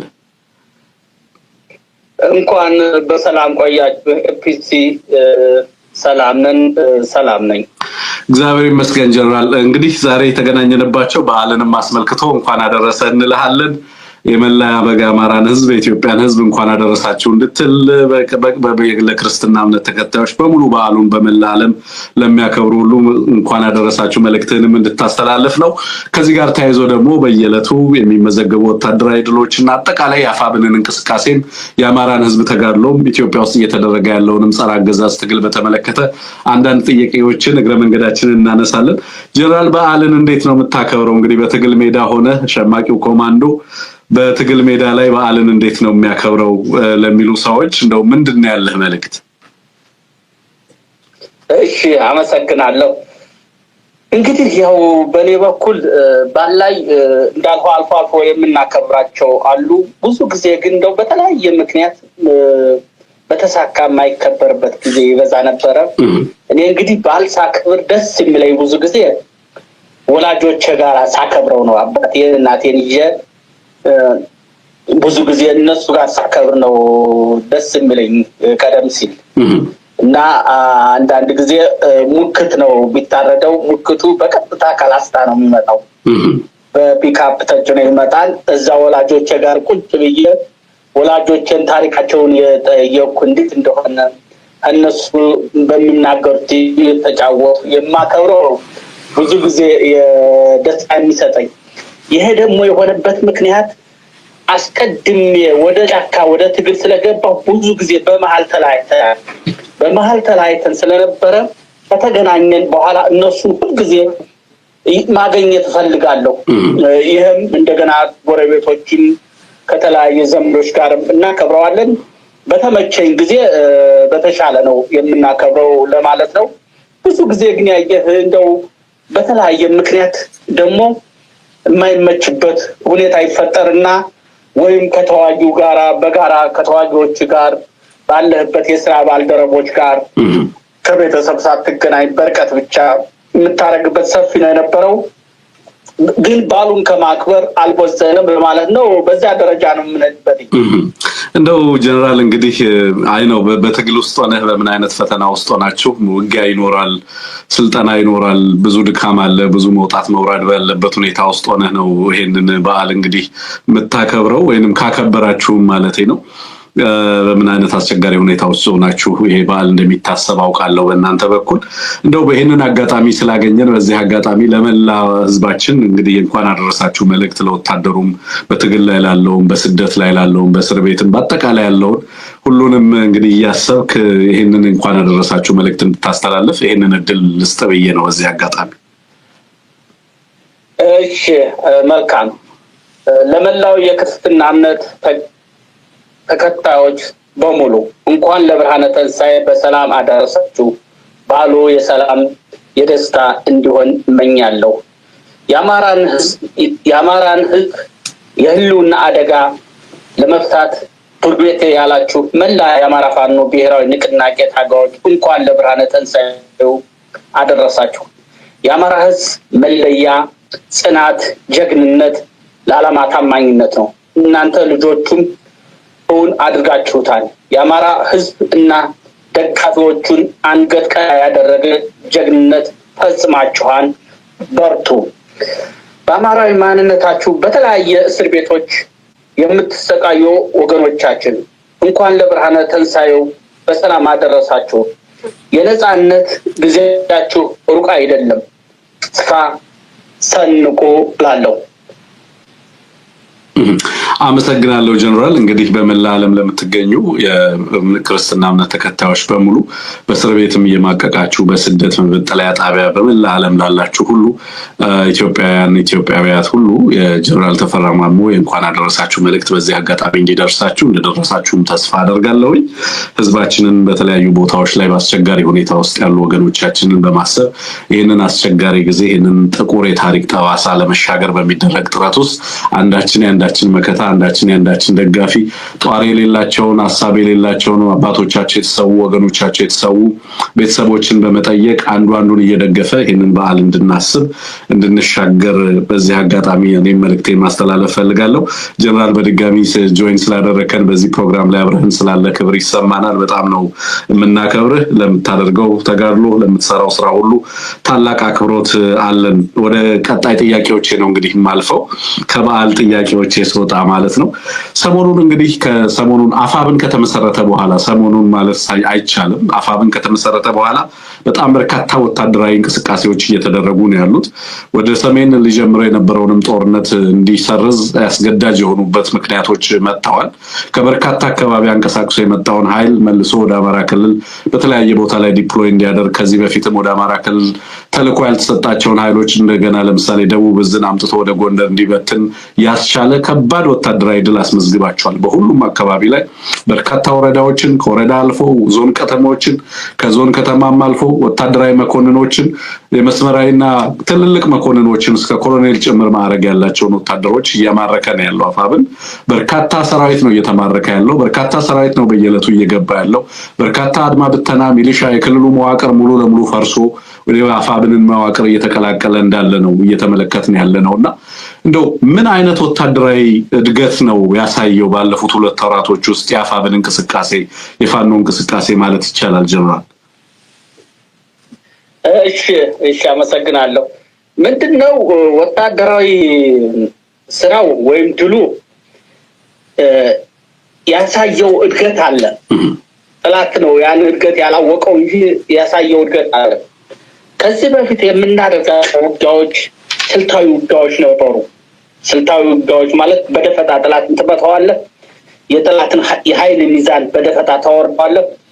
የኃይል ሚዛኑ ከደከመ እያሳደድክ እስከ መጨረሻው ሙሉ በሙሉ ትደመስሰዋለህ። ከበድ ካለ ደግሞ የኃይል ሚዛኑን አይተህ ገለል እያልክ ውጊያዎችን የመሄድ ነው የነበረው።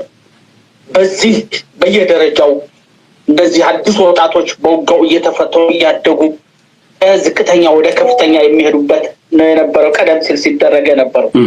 አሁን ግን ውጊያውን ወደ ኦፕሬሽናል ውጊያ ወይም ዘመቻዊ ጥበብ ወደ ሆነ ውጊያ እያሳደግነው ነው። የተወሰኑትን ውጊያ ለማንሳት ለምሳሌ ቀደም ሲል ሰሜን ወሎ ግዳን ላይ የተደረገው ውጊያ ምንድነው የነበረው? የግዳን መሬት አጠቃላይ ወታደራዊ ቁልፍ መሬት ነው። የብልጽግና ኃይል ከሰሜን የሚመጣበትን ግፊት እቋቋምበታለሁ ብሎ ግዳን ላይ ነበር ክፍለ ጦሮችን ደርድሮ ምሽግ ሰርቶ የነበረው። በዛን ጊዜ ምንድነው ያደረገው? እዚህ ግዳን ላይ ያለው ኃይል ምርጥ ቦታ ላይ የመከላከል ግዳጅ ይዞ ስለነበረ እዛ የነበረ የወገን ኃይል በቀጥታ ማጥቃት ከፍቶ ሙሉ በሙሉ አዛባው፣ እንዳለ ምስቅልቅል አደረገው። ልክ ምስቅልቅሉ ሲወጣ እግሬን አውጭኝ ወደ ወልዲያና ወደ ጋሸን አቅጣጫ ነበር የተረፈው መሸሽ ጀመረው። ይሄ የድምሰሳ ስራ ነው። አሁን ማዛባቱ ተፈጽሟል። ድምሰሳው ደግሞ በቀጥታ እግርግሩን እየተከተለ እስከ ወልዲያና እስከ ጋሸን አገረፈው። ልክ በዚህ ጊዜ ብልጽግና ሙሉ በሙሉ ነው የተዛባው። ምንድነው ያደረገው? ወሎ ውስጥ ያሉ ደቡብ ወሎ ውስጥ ያሉ በወረዳዎች የነበረው ጦር ሰሜን ወሎ አንዳንድ ወረዳዎች የነበረውን ጦር የሰሜን ወሎን ወደ ወልዲያ የደቡብ ወሎን ደግሞ ወደ ደሴ አስገባው። ከስጋቱ የተነሳ ይህን ኃይልም በየመንገዱ ደፈጣ እየተደረገ ተመታ። በተለይ በሁለቱ ከተማዎች ተጠቃለለ። ይሄ ጥላት ከዛም አልፎ የተዛባበት መሆን የምታየው ሻዕቢያ አጠቃኝ፣ ህወሓት አጠቃኝ፣ ዓለም ይወቅልኝ ማለት ጀመረ። በቃ የሌለ ነገር እንዳለ እያደረገ ከመዛባቱ ካለመረጋጋቱ ይህን ማስተጋባት ጀመረ። እቅዱ ሁላ ፍልስልስ አለበት። ከዛ በፊት የተለያዩ እቅዶች ነበሩ። ያቅድ ሙሉ በሙሉ ፍልስልስ አለ። ይሄ የመጀመሪያው ነው። በዚህ ውጊያ ላይ ተመልክቶ ወገን ከፍተኛ የጦር መሳሪያዎች፣ ተተኳሾች፣ ተሽከርካሪዎች በስፋት አደረገ። አሁን ይሄ ውጊያ እዚህ በፊት እንደሚያውቀው አይደለም። እነዚህ ስልታዊ ውጊያዎች አጫጭር ውጊያዎች አይደሉም። የጥላትን ሰብአዊ ኃይል በማዳከም ቁሳዊ ኃይሉን በመማረክ አጠቃላይ ብዛት ያለውን ቀጠና ለቆ እንዲሄድ ያስገደደ ኦፕሬሽናል ውጊያ ነው። ይሄ ኦፕሬሽናል ውጊያ ነው የነበረው የመጀመሪያ። ተመልከት፣ እሱን ትንባይለው እኛ ግን ወደዛ ነገር እየገባን መሆኑን በእርግጠኝነት እርግጠኛ መሆን ጀመርን። ይሄ አንደኛው ነው። ሁለተኛው ኦፕሬሽናል ውጊያ ከነፋስ መውጫ እስከ ወረታ ዘልቆ የገባው ነው። ከነፋስ መውጫ እስከ ወረታ 150 ኪሎ ሜትር የሚሆን ነው። በ150 ኪሎ ሜትር ላይ የተዘረጋውን ጥላት ሙሉ በሙሉ ከጥቅም ውጭ ያደረገው የዞን ከተማ የሆነውን ድርቦታቦርን ነጠቀው። ድርቦታቦርን ስንይዝ እንግዲህ የዞን ከተማ ስንይዝ የመጀመሪያችን የዞን ከተማዎች ስንቆጣጠር የመጀመሪያ ነው። ምን ያህል የወገን ኃይል የመስራት ብቃቱን የሚያሳይ ነው። ብልጽግና በደረሰበት ምት ያን ችግር ለመቋቋም ድርቦታቦር ላይ ወደ 14 ጊዜ ድሮን ጣለ። ወረታ ላይ 6 ጊዜ ጣለ። ተመልከት፣ የሚጥለው መሀል ከተማ ነው።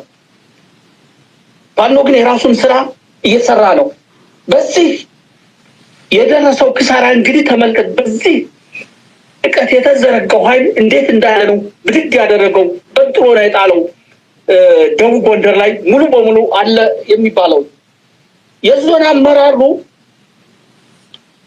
አይታችሁ ከሆነ በመጀመሪያ ፋኖ አልቆለታል፣ ፋኖንም እጅ እየሰጠም የሚል ድፋታ ያሰማ ነበር። እንደውም ሽልማቶች ሁሉ ሽልማት ሳይቀር ሲወዳደስ የነበረ ነበር። ግን እዚህ ምት ላይ በደረሰበት አይኔ ጉዳየ ያለው ራሱ አይናችን ጉዳየ፣ መከላከያ ይጨመር፣ ምርጫ ማድረግ አንችልም በሚል ነው ያስተጋባው። ይሄ ምን ያህል መሆኑን እንግዲህ ተመልከተው። በዚህ ቀጠና ሙሉ በሙሉ ደቡብ ጎንደርን ለቋል ማለት ይቻላል። ሙሉ በሙሉ እዛ የነበረው ኃይል አይኑ ጉድ እስከሚያይ ነበር የተቀጠቀጠው። ይሄ ሁለተኛው ነው እንግዲህ ኦፕሬሽናል አንዱ ይሄ ነው። ተመልከት፣ የተደመሰሰው የሰው ኃይል፣ የተማረከው መሳሪያ፣ የተገኘው ወታደራዊ ንብረት፣ አጠቃላይ ቀጠናው እንዴት እንደተናጋ ሊመለስ በማይችልበት ብልጽግናን ገመናውን ያወጣ ውጊያ ነው የነበረው። ይሄ ሁለተኛው ነው ኦፕሬሽናል ዘመቻ ሊታይ የሚችል። ሌላኛው በሶስተኛው አሁንም በደቡብ ጎንደር የተሰራ ነው። ልክ ብልጽግና እንደዛ አደጋ ሲደርስበት ከትግራይ ያለውን ኃይል ወደ ትግራይ ያስጠጋውን ኃይሉን ቁጥሩን ማይናቅ መለሰና ደርሼላችኋለሁ አለ። ለአማራ ክልል እየመጣሁ ነው ደርሼላችሁ ብሎ መግባት እንደጀመረ በተለያዩ ቦታዎች መግባት እንደጀመረ እዙቱ ሶስቱ የአማራ እዙ ተዋጊ ክፍለ ጦሮች በተቀናጀ ማጥቃት ሰነዘሩ። ቴዎድሮስስ ከንፋስ መውጫ አቅጣጫ ማጥቃት ጀመረ። ምኒልክስ ከባህር ዳር አቅጣጫ ወደ አሙሲት አቅጣጫ ወደዛ ማጥቃት ጀመረ። በላይ ቴዎድሮስስ በላይስ ደግሞ በነበረው ግስጋሴ አስፍቶ መቀጠል ጀመረ። ልክ ይሄኛው ማጥቃት ደግሞ ምንም ባልጠበቀው ብልጽግና ባልጠበቀው ምስቅልቅሉን አወጣው። በዚህ ላይ ነበር መከላከያ፣ አድማ ብተናን፣ ፖሊስን፣ መስተዳደርን ያካተተ ምት ነበር የደረሰበት። በዚህ ላይ ከፍተኛ ምት ደረሰበት። የተማረከውን የቆሰለው እንዳለ ሆኖ የሞተውን ራሱ የብልጽግና አክቲቪስቶች ማስተጋባት ጀመሩ። በሀዝ ይህን ያህል እንደዚህ ሆነ፣ ይህን ያህል እንደዚህ ሆነ፣ ይህን ያህል እንደዚህ ሆነ በሚል ለማስተጋባት ሞከሩ። ይህኛው ሰፊ ቁሳዊ ኃይል፣ ወታደራዊ አቅም፣ ትጥቃችን ከጥላታችን በሚለው መርሃችን መሰረት የተገኘበት ነበረ። ተመልከቱ ውጊያው እንግዲህ እንዴት በተከታታይ እየሄደ መሆኑ። ሌላኛው አሁንም ባናቱ በሰሜን ጎንደር፣ በጎጃም፣ በተለያዩ ቦታዎች በወሎና በሸዋ የጥላትን ስስ ብልት እየታየ ሙሉ በሙሉ ሻለቃዎችን የመደምሰስ እዛ ክፍለ ጦሮች የጥላት ክፍለ ጦሮች የመደምሰስ የዚህ አይነት ውጊያዎች የተደረገበት ነው የነበረው። ይህ እንግዲህ በተለያየ ጊዜ ሻውራ ላይ የተደረገው፣ እዚህ ጎጃም ላይ በተለያዩ ቦታዎች የተደረገው፣ ሸዋና ወሎ ላይም ተመሳሳይ እንደዛ። አሁን በዚህ ጊዜ ነው ከፍተኛ አመራር መገኘት ተጀመረ። በሰራዊት ከፍተኛ አመራር የሚባሉት ሻለቃ፣ ሌተናል ኮሎኔሎች። ይሄ የተማረከው በውጊያ የተገደለው አሁን አንዳንዱ ልክ ከፊት እያዋጋ እያለ ከኋላ እየተቆረጠ ዋጋ ይከፈላል በተለያየ ጊዜ። እንግዲህ አሁን ውጊያ ውድቀት አመራሮችን እነዚህ በከፍተኛ ደረጃ የሚገኙ የሻለቃ የሌተናል ኮሎኔል የኮሎኔሎችን በውጊያ ላይ መገኘት ተጀመረ። በተለያየ ጊዜ ራሳቸው ያስተጋቡት ነበረ። ይሄ ከፍተኛው ነው የነበረው። ሌላኛው የተተኳሽ የመሳሪያ የትጥቅና ስንቅ ግምጃ ቤቶችን፣ እነዚህን ግምጃ ቤቶች የመቆጣጠር የማገኘት የሚፈለገው ውጊያዎችን ለማድረግ የምንፈልገውን ነገር በአጭር ጊዜ የማገኘት ከመጠን በላይ የማገኘትና ይህን በተሽከርካሪዎች ከቦታ ቦታ የመንቀሳቀስ ሁኔታ ነው የተፈጠረው። ስለዚህ ከሁሉም በላይ ትልቅ የነበረው በየደረጃው ራሳቸውን ችለው ማዋጋት የሚችሉ የኮር የክፍለ ጦር የሻለቃ አመራሮች እንደችን መፍላታቸው ነው። በአማራ ፋኖ በብዛት ተገኙ። በተደጋጋሚ ልምድ በእነዚህ ውጊያዎች ላይ እነዚህ ኮርን የሚመሩ ክፍለ ጦርን የሚመሩ ሻለቃን የሚመሩ እነዚህ አዋጆች በከፍተኛ ተገኘ። አንዱ የሚፈለገው ይሄ ነው። ትልቁ የሚፈለገው የአማራ ወጣት የቅድሚያ ለማንነቱ ለአማራነቱ በከፍተኛ በሚወርፍበት ጊዜ በዛው ልክ የሚመራ መሪ መገኘት አለበት።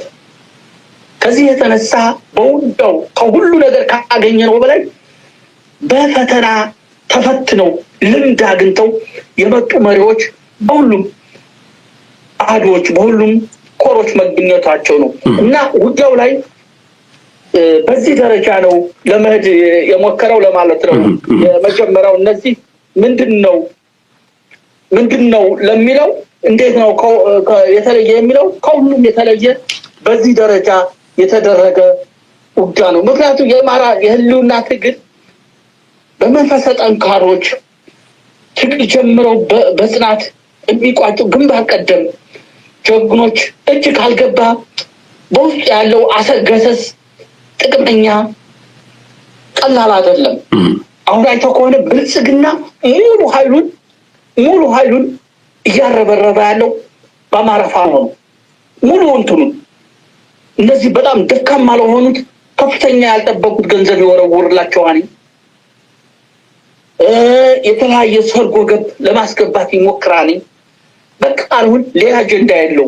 ፋኖ የሚባለው ካላጠፋው መቀጠላችንም የሚል ርብር ነው የሚያደርገው። ሙሉ እዞቹን እያተራመሰ ያለው እዚህ ላይ ነው። በዚህ ጊዜ ይህን ትግል የሚመራ ወጣት የሚመራ አመራር 3-4 ሳይሆን በከፍተኛ መገኘት አለበት እና አንዱ ልዩ ያደረገው የዚህ መገኘት ይህ ኃይል ነው። ስልጠናውን በመብራት ዝግጁነቱን በቀጣይነት በማረጋገጥ የተሸረበውን ሴራ በማክሸፍ ሚና እየተጫወተ ያለው። ስለዚህ የእንትኑ ሂደቱ ይህን መነሻ ያደረገ ነው። ዋነኛው የውጊያው አካሄድ ከስልታዊ ውጊያዎች ወደ ኦፕሬሽናል ውጊያዎች ማደጉ ነው። በላዩ ባናቱ በዚህ ደረጃ የጥላትን ኃይል ምስቅልቅል ያደረገው ጥላት በዚህ ወር አጠፋቸዋለሁ፣ በዚህ ሳምንት ጨርሰዋለሁ እያለ ቢናገር ምንም እንደማያደርጋት ሲቸግረው ወደ ትግራይ ላጠቃላይ ብሎ ሄደ። የማያደርገውን አሁን እኮ እዚህ ግሩፕ የማያደርገውን የማይፈጽመው የአማራ ፋኖ እያለ በፍጹም የት መንቀሳቀስ እንደማይችል እያወቀ እየሄደ ምንም ሳይሰራ እየተሰነገረ ይመለሳል። ተመልሶ የሚረባረበው የአማራ ፋኖ ላይ ነው። የአማራ ፋኖ ደግሞ የበለጠ እየተጠናከረ የበለጠ የማጥቃት ቁመናው የበለጠ ዝግጁነቱ እየሄደ መሆኑን ነው መግለጽ የምፈልገው። እንደው ጀነራል ከዚህ ጋር አያይዤ ማነሳለ ምንድነው እንደው ወደ ሌላኛው ጥያቄ ከማለፌ በፊት የአማራ ክልልን የጸጥታ መዋቅር በማደራጀት ረገድ እንግዲህ የማይተካ ሚና ከነበራቸው ቁልፍ ሰዎች መካከል አንዱ አንተ ነህ። የክልሉን የጸጥታ መዋቅር የፈጠርከው የክልሉ የጸጥታ መዋቅር አባት ነህ ቢባል እውነት ማጋነን አይደለም። አሁን በክልል ራስ በቀነን ክልሉን በራሳችን የጸጥታ መዋቅር እንጠብቃለን ሲል ነበር ብአዴን። በቅርብ ጊዜ ግን ያ መሆን እንደማይችል ብቻ ሳይሆን ከዚህ በኋላ ያንን ማሰብ እንዳይቻልም ማድረግ ተችሏል። በተበርካታ አካባቢዎች ላይ ለምሳሌ አሁን ደንበጫ ላይ የወረዳ አመራሮች ሳይቀር የልዩ ኃይል የሚሊሻ አመራሮችም ጭምር ሳይቀር ነው እጅ እየሰጡ ያሉት እየገቡ ያሉት እና ሙሉ የክልሉን መዋቅር በተመለከተ አሁን ባለበት ደረጃ ላይ አለ ማለት ይቻላል ወይ? የክልል የጸጥታ መዋቅር የሚባል አለ ወይ? አንተ ነጥር የመሰረትከው አሁን በስፋት እየገባ ያለው ለምሳሌ እጅ የሚሰጠውን ስመለከት አድማ ብተናው ሚሊሻው እየተናደ ነው እየገባ ያለው ወደ አፋብን ማለት ነውና ይሄ ምንን ያሳያል? እንደው አሁን ያለው የክልሉ የጸጥታ መዋቅር ምን ደረጃ ላይ ነው ያለው ማለት ይቻላል? የክልሉ የጸጥታ መዋቅር አለ ማለት አይቻልም። ምንም ረብ የለሽ ከመጀመሪያው ገና መጀመሪያው ላይ ተመልከት። የአማራ ልዩ ኃይል ሲያፈርስ እና ወደ አማራ ክልል ጦርነት ሲያውጅ ይህ ኃይል አለ ማለት አይቻልም። ሙሉ በሙሉ አይተህ ከሆነ በሁሉም ቦታዎች ላይ 3፣ 4፣ 5 ጀነራል ነው የመደበው። በግልጽ ያወጡ ግን በዛ ነው ለመጠበቅ የሚሞክረው፣ በዛ ነው ያለውን ነገር ለማሰድ የሚሞክረው እንጂ የአማራ ሕዝብ አሁን ከክልሉ የሚያገኘው መንግስታዊ ድጋፍ የሚያገኘው የጸጥታ ስራ የሚያገኘው ትርጉም ያለው ይሄ ነው የሚባል የለም። ስለዚህ መጀመሪያውን የማይረቡ ነበሩ። እዛ በኋላ ደግሞ አጠቃላይ ይሄን አጋጣሚ ተጠቅሞ ብልጽግና የራሱን የጸጥታ የሁሉ ነገር አስገባበት። ክልሉ ትርጉም ባለው እየተመራ አይደለም። አብዛኛው የገጠሩን ፋኖ እየመራ ነው። በፋኖ መዋቅር ነው የሚመራው። በገጠሩ አንድም የህዝብ መብት የሚጋፋ በህዝብ ላይ ጫና የሚፈጥር ወጣ እንቅስቃሴ ካለ ፋኖ ህጋዊ እርምጃ ይወስዳል። ከተማዎች ግን በየጊዜው የምታየው ምንም እንትን የላቸው። የሚኖረው ህዝቡ በእምነቱ በባህሉ ተከባብሮ ነው፣ በሃይማኖቱ ነው። ሃይማኖቱ የማንንም ነገር መጋፋት እንደሌለ ትልቅ ቦታ ነው። አማራ ክልል ሀገሪቱ እኮ የአማራ በመሰረቱ የአማራ ማህበረሰብ የሚመራው በእምነቱ ነው፣ በባህላዊ ህጎቹ ልክ ነው። ወደ አንድ ቦታ ስትሄድ እንጂ ይሄ ብልጽግና የሚባል ምንም ጠብታ የለውም። እዛ የአማራ ብልጽግና የሚባል ጭራሹን የሞተ ነው። ስብስቡ ራሱ ከየት የተጠራቀመ ሞራል የለሽ ደካማ ስብስብ ነው። ይሄ እኮ ነው ክልሉ ዛሬ ከመጀመሪያው ጀምሮ አቅጣጫ እየሳተ የሚመጣው። ልክ ነው። ይሄ ነው የሚባል እኮ አይደለም ያለው። ስለዚህ በዚህ የተነሳ መሪ እያገኘ ነው ማለት አይቻልም ለማለት ነው። ጀነራል እንደው ከዚህ ወታደራዊ ድሉን ከመጨረሻችን በፊት እንደው አንድ ነገር ብናነሳ ያልኩት ምንድነው ሰሞኑን ለምሳሌ የሕክምና ዶክተሮች ይመረቃሉ፣ የሬዲዮና መገናኛ ዘርፍ ላይ የሚሰሩ ባለሙያዎች ይመረቃሉ፣ በፖለቲካው ዘርፍ ሰልጣኞች ሲመረቁ መለከታለው፣ የህዝብ ሞቢላይዜሽን ስራ ሲሰራ ያለው፣ የአርሶ አደሩን ህይወት ለመቀየር ጥረት ሲደረግ ያለው፣ በየዘርፉ የፖሊሲ የሚመስሉ ስራዎችንና አቅጣጫዎችን ስትከንውኑ ያለው፣ በወታደሩ ዘርፍ እስከ ሜካናይዝድ ድረስ ስልጠናዎች እየተሰጡ እንዳሉ እንመለከታለን። ምረቃዎች ይካሄዳሉ፣ ኮማንዶ ይመረቃል፣ ልዩ ዘመቻና ምናምን እየተባለ እንደዚሁ ለከተማና ለልዩ ዘመቻ ደግሞ ተብሎ የሚሰራም ወታደር እንደዚሁ የሚመረቅም ወታደር እንመለከታለሁና በጣም ሰፊ የስልጠና ማዕቀፍ፣ ሰፊ ስራ፣ ሰፊ ዝግጅት ነው እየተደረገ ያለውና ይሄ በእርግጥም ራስን ከማገን እንግዲህ ፋኖ መጀመሪያ ላይ ራሱን ካገዛዙ ጥቃት መከላከል ነበር አስቀድሞ የነበረው የእድገት ደረጃ። አሁን ላይ ግን ሙሉ ለሙሉ ያገዛዙን ኃይል ወደ ስትራቴጂክ ማጥቃት ሊሸጋገር የሚችልበት ሙሉ ለሙሉ አገዛዙን ለመደምሰስ በሚደረጉ ጥረቶች ውስጥ ለሚያስችል አቅም ግንባታ ሂደት ላይ የተመጣ መስሎ ይሰማኛል። በብዙ ዘርፍ የሚሰጡ ስልጠናዎችን አይነታቸውን፣ ብዛታቸውን፣ መጠናቸውን ስመለከት ከዚህ አንጻር እንደው በአፋብን አሁን ያለበት የእድገት ደረጃ ወታደራዊ የእድገት ደረጃው ተገዳዳሪ ሊሆን የሚያስችል በቀጠናው ላይም ወሳኝ ኃይል መገንባት ተችሏል ብለን ልበ ሙሉ ሆነን መናገር የምንችልበት ደረጃ ላይ ደርሰናል ወይ ለማለት ነው። አሁን ምንድነው እንግዲህ ድርጅቱ ከተመሰረተ በኋላ በዋነኛነት ሁለገብ የሆነ ስራ መስራት ነው የሚጠበቅበት። ማለት ሁሉም አሁን ባቸው የስራ ዘርፎች ላይ አመራሮች ተመድበዋል። ይህ አመራር በየቀኑ አይኑን ሳይነቅል እያንዳንዱን ስራዎች መስራት አለበት። በሚመለከተው ሁሉ አሁን የምትላቸው አንድ ተዋጊ ማሟላት የሚገባው ነገር ሁሉ ደረጃ በደረጃ እየተሟላ መቻል አለበት። አሁን ወደዚህ ነው የተገባው።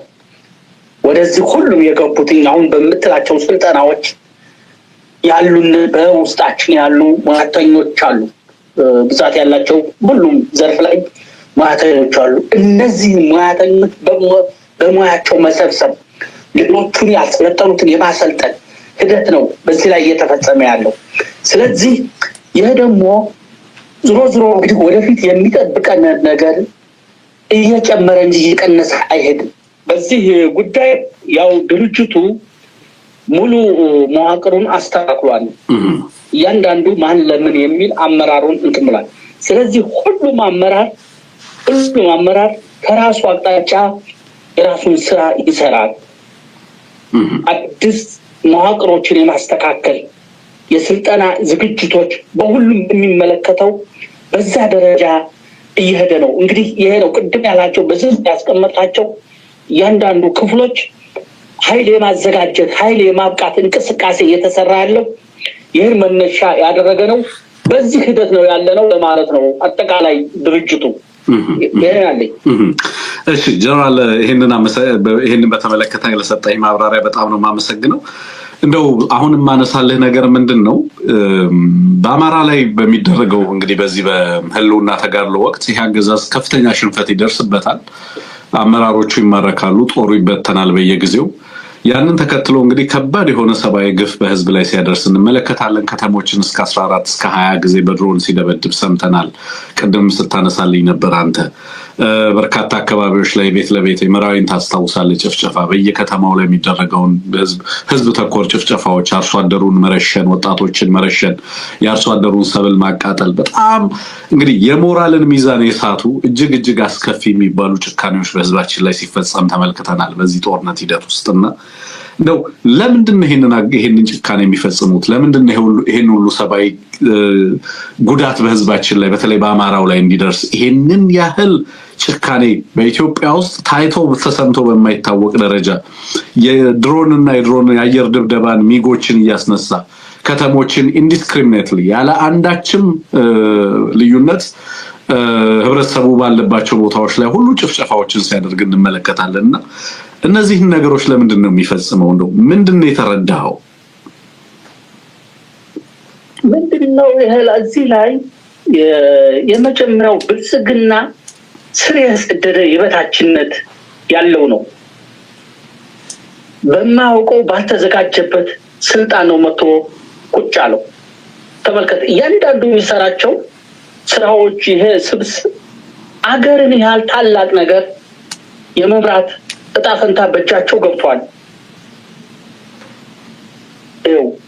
ይሄን በኩልነት ሁሉንም ከመምራት ራይ እየፈጠረ ግጭት እየፈጠረ ሊሄድ የሚችል ኃይል ነው አጀንዳው ተመልከት አዲስ አበባ ሞራናት ይላል አዲስ አበባ የኦሮሞነቷ የኦሮሞ ኢትዮጵያነቱ አዲስ አበባ ትክክል ነው የኦሮሞ ናቲ በምን በኢትዮጵያነቱ እንደማንኛውም ኢትዮጵያዊ ይሄ ስትለው የለም የብቻችን ነው የሚለው የኛ የብቻችን ነው የሚለው ተመልከት ምን ያህል የበታችነት እንዳላቸው ለኛ ብቻ ሁሉም ለኛ የሚል ስብስብ ነው ከዚህ ጀምራን የጭራሽ የያዘ መሆኑን ራሱ ገና እርግጠኛ መሆን አልቻለም ከዚህ የተነሳ እያንዳንዱ የሚፈጽመው ኢትዮጵያውያኖች በኩልነት በጋራ የሚኖሩበት ሳይሆን የኦሮሞ ህዝብ ከሌላው ጋር ለማጋጨት የኦሮሞ ህዝብ የመሸጎጥ ያን እንደ ምክንያት እያደረገ የሚሄድ ስብስብ ነው ስለዚህ ተመልከት የበታችነቱ ከዚህ ነው የሚጀምር ሁሉ ጊዜ ራሱን ዝቅ አድርጎ ራሱን የበታች ካደረገ ቅራኔ ብጥብጥ ነው የሚፈልገው ሂደቱ አሁን ከመጣ ጀምሮ በዚህ ደረጃ ነው ይሄ ኃይል እየሄደ ያለው ሁለተኛ ብልጽግና አመራር እሱ ኦህዴድ የሚባለው ድርጅት ነው ኦህዴድ የሚባለው ድርጅት ነው የኦህዴድ አመራር የሚያኮራ ታሪክ የለውም ወደ ኋላ ስትሄድ በህዝባዊ ግንባር በህወሓት በሂደን ታካዮች ደርግን ሲያገለግል የተማረከ ነው ተመልከት ደርግን ሲያገለግሉ የተማረኩ ናቸው አሁን ያልጠበቁት ነገር በእጃቸው ሲገባ በብርሃን ፍጥነት እዚህ ደረጃ ሲደርሱ አላማ ያደረጉት ያን ህዝብ ማጥቃት ነው ተመልከት በቀላቸው መበቀል ነው በዛን ጊዜ ማረካቸውን ማርኮዳውን የማይገባቸውን የሰጣቸውን እሱ መበቀል ነው በትግራይ ላይ የወሰዱት አይተዋል ኤርትራውያኖች ላይ አልመቻቸው ለሆኑት ሁሉ ጊዜ ይዝታሉ በአማራ ላይ እየፈጸሙት ያሉት ገና ከመጀመሪያው ስልጣን ሲወጡ ጀምሮ ትቢታቸው አማራ በምርኩዝ እንዲሄድ ልዩ ኃይሉን በማፍረስ አጠቃላይ የክልሉን በሰላም እንዳይኖር እንቅፋት የመፍጠር በዚህ አይነት ሁኔታ ነው የሚጓዙት ይሄ እንግዲህ ምንድነው ሚዛን ማስጠበቅ አይችሉም ሚዛን ማስጠበቅ የማይችሉ ምንም መነሻ የሌላቸው መሆን ነው አንዳንዶቹ ንጹሃኑን መጨፍጨፍ ላይ ከደርግ የተማሩ ናቸው ንጹሃን በመጨፍጨፍ ከደርግ የተማሩ ናቸው ብዙዎቹ እኮ ጎንደር ላይ ጅማ ላይ አዲስ አበባ ላይ ሐረር ላይ ቀሽብ ላይ ሲፈጽሙ የነበሩ በዚህ ድርጅት ተደባልቀው አሉ ተመልከት በአንድ ጊዜ መጣ አይደለም ይሄ ባህሪያቸው ይሄ የምታዩ ባህሪ እኮ በአንድ ጊዜ የመጣ አይደለም ህዝብ መጨፍጨፍ ህዝብ መዝረፍ ማሰቃየት ከዚህ ጋር የመጣ ነው። አሁን ደግሞ በዚህ ሁኔታ ነው በቀን ነው እየፈጸሙ ያሉት። ይሄን ህዝብ ተመልከት፣ መበቀል ነው ያሉት። ባገኙት አጋጣሚ ህዝቡ አንገቱን ቀና ብሎ እንዳይሄድ በህይወት እንዳይኖር የሚያደርጉት ከዚህ ከኋላ ታሪካቸው ተሳስሮ የመጣ የጨፍጫፊነት፣ የገዳይነት፣ የአረመኔነት ስነልቦና ነው። ይሄ ደግሞ መነሻው አብረው ሲኖሩ የሚናቁ የማይቀበላቸው እንደዚህ ይሆን ይመስላል እንጂ በአንድ ሀገር እየኖር ወደዚህ አይነት ጥፋት በየጊዜው አሁን እኮ የስራ ተመልከት፣ ከሁሉ ጋር መለያው ግጭት ነው። መለያው ልማት ብልጽግና እያለ የሚፈጠው ውሸት ነው። ጥፋት ውድመት ነው። አገሪቱን እንዴት እያወደማት መሆኑ ያሳያል። ስለዚህ ከመጀመሪያውም ወደዚህ ቦታ መምጣት የማይገባ ስብስብ በመሆኑ የበታችነት ሁሉ ለሱ ጫና ነው። የአማራውን ባህል የአማራውን መለያ ሳይ የሚጨቁነው መስሎ ነው የሚታየው። ሁሉ ነገር ሲታየው ደስታ አይሰማውም። ስለዚህ ይሄ ሁኔታ ነው። ይሄ የተማረከ ስብስብ ነው አገር ወደ መውደም የሄደው። የበታችነቱን እጥማነቱን ለመሸፈን የሚሄደው ሰላም ሀገር እንዳይኖር ማድረግ ነው። ስለዚህ የዚህ ስብስብ ነው ወደዚህ መዘዝ ሀገሪቱን እያስገባት ያለው የሚል ያለኝ። አመሰግናለሁ ጀነራል። እንግዲህ የነበረበት የስነ ልቦና እና የስነ ልቦና ውቅር ነው እንደዚህ አይነት ጥፋትን እንዲያጠፋ፣ አማራን ካላጠፋ የትግራይን ሌላውንም ካላጠፋ ተረጋግቶ የሚመራ መስሎ እንዳይሰማው ያደረገው እሱ ነው የሚል ነውና በጣም የሚገርም እይታ ነው ያነሳው። ሌላው እንግዲህ የተመለከትነው ነገር ምንድነው? በኃይል በጣም በከፍተኛ ደረጃ እዞችን ሲጨምር በየዕለቱ እንመለከታለን። እንግዲህ አንዳንድ ሰዎች በተለይ በዚህ ወታደራዊ ሳይንስ ላይ ምርምር ያደረጉ ሰዎች አንድ የሚያነሱት ፋላሲ አለ፣ ሰንኮስት ፋላሲ የሚሉት አለ። ያመጣ በየዕለቱ ትናንትና ቁማር የተበላ ሰው ዛሬም ቁማር አስመልሳል የተበላሁትን እያለ በየዕለቱ ቁማር ሲጫወት እንደሚኖረው ሁሉ ልክ እነዚህም ትናንትና ወታደራቸውን አስገቡ፣ ከዛው እስካሌሽን ትራፕ ውስጥ ገቡ። ከአማራ ክልል ተመልሰው መውጣት የማይችሉበት ሁኔታ ተፈጠረ። አሁን ከአማራ ክልል መውጣት አይችሉም። የጦርነቱንም ዓላማ አተውታል። በዚህም ምክንያት ዝም ብለው እየባዘኑ ነው ያሉት። በዚህም ያላበቃም ግን በየዕለቱ እዞችን በየዕለቱ ሲመሰርቱ እንመለከታለን። በየዕለቱ ሚሊሻ ነው፣ በየዕለቱ ኮሬ ነገኛ የሚባል አለ፣ ኮማንዶ አለ፣ ምን አለ፣ ልዩ ኃይል አለ፣ ዘመቻም ይባላል፣ የባህር ኃይል የሚባል አለ። የማያመርቱት ወታደር የማይሰይሙት የወታደር አይነት ስም ሪፐብሊካን የሚባል አንዱ አንዱን እንዲሰልል አንዱ አንዱን እንዲጠብቅ ለማድረግ በጣም በርካታ ትርምስ ነው ያለው። የሚሊሻው በአት የሚሊሻው ትርምስ ቁጥር ስፍር የለው። ማን ነው አዛዥ ማን ነው ታዛዥ የሚለውንም ማወቅ የማይቻልበት ደረጃ ላይ ነው በእውነት እየተደረሰ ያለው። አንዳንድ ክልሎች ላይ እንደምሰማው ከሆነ ከአምስት ሰው አንዱ ሚሊሻ ነው የሚል አይነት ድምዳሜ ላይ መድረስ የሚያስችል ነገር ነው እየተሰማ ያለውና ይሄ ሁሉ ነገር ምን ማለት ነው? ሀገርን በእንደዚህ አይነት ሽቦ መምራት ይቻላል ወይ? በእንደዚህ አይነት ትርምስ መምራት ይቻላል ወይ? ለምንድነው በየጊዜው እዝ የሚጨምረው? ለምንድነው በየጊዜው ሚሊሻ የሚያደራጀው? ለምንድነው በየጊዜው የተለያየ አይነት ነገር ለማደራጀት ጥረት የሚያደርገው? የተሰበረውና የተበላሸው ፖለቲካው ነው። ግን ደግሞ ይሄንን ሁሉ የጸጥታ ኃይል በየቦታው እየበተነና እያራገፈ ምን ማምጣት ይችላል? እንደው ጀነራል ከዚህ አንፃር ምንድነው የምትመለከተው? ትዝብትህ ምንድነው? መልካም እንግዲህ ምንድነው እንዳለው በዛ ነው የሚሄዱት። በየጊዜው የተለያየ ሀገር ይሄድና የሆነ አደረጃጀት ያመጣል። እዛ እንዲደራጅ ቅድም ያልኋቸውን ይደረጅ ይላል።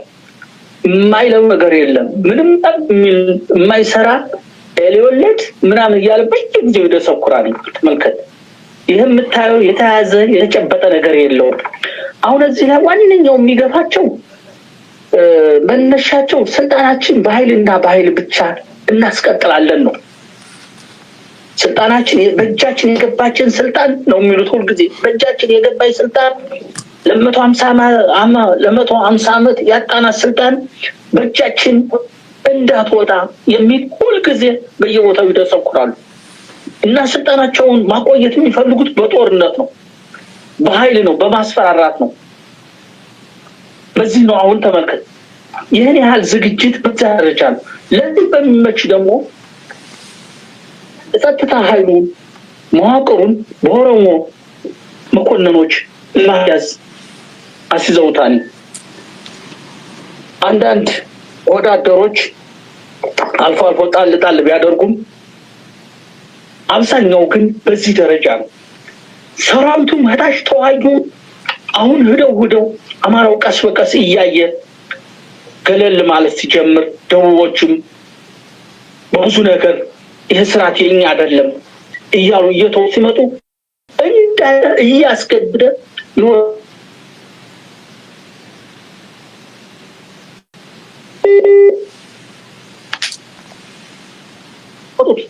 የሚሰጡት ስልጠና ይሰማል። ጀነራል እያስገደደ የሚለው ላይ ነው የተቋረጥከው፣ ከሱ መቀጠል ትችላለህ። አዎ እና በገፈፋ መልክ እንዳለ ወጣቱን እያፈነ ያመጣዋል። የሁለት ወርና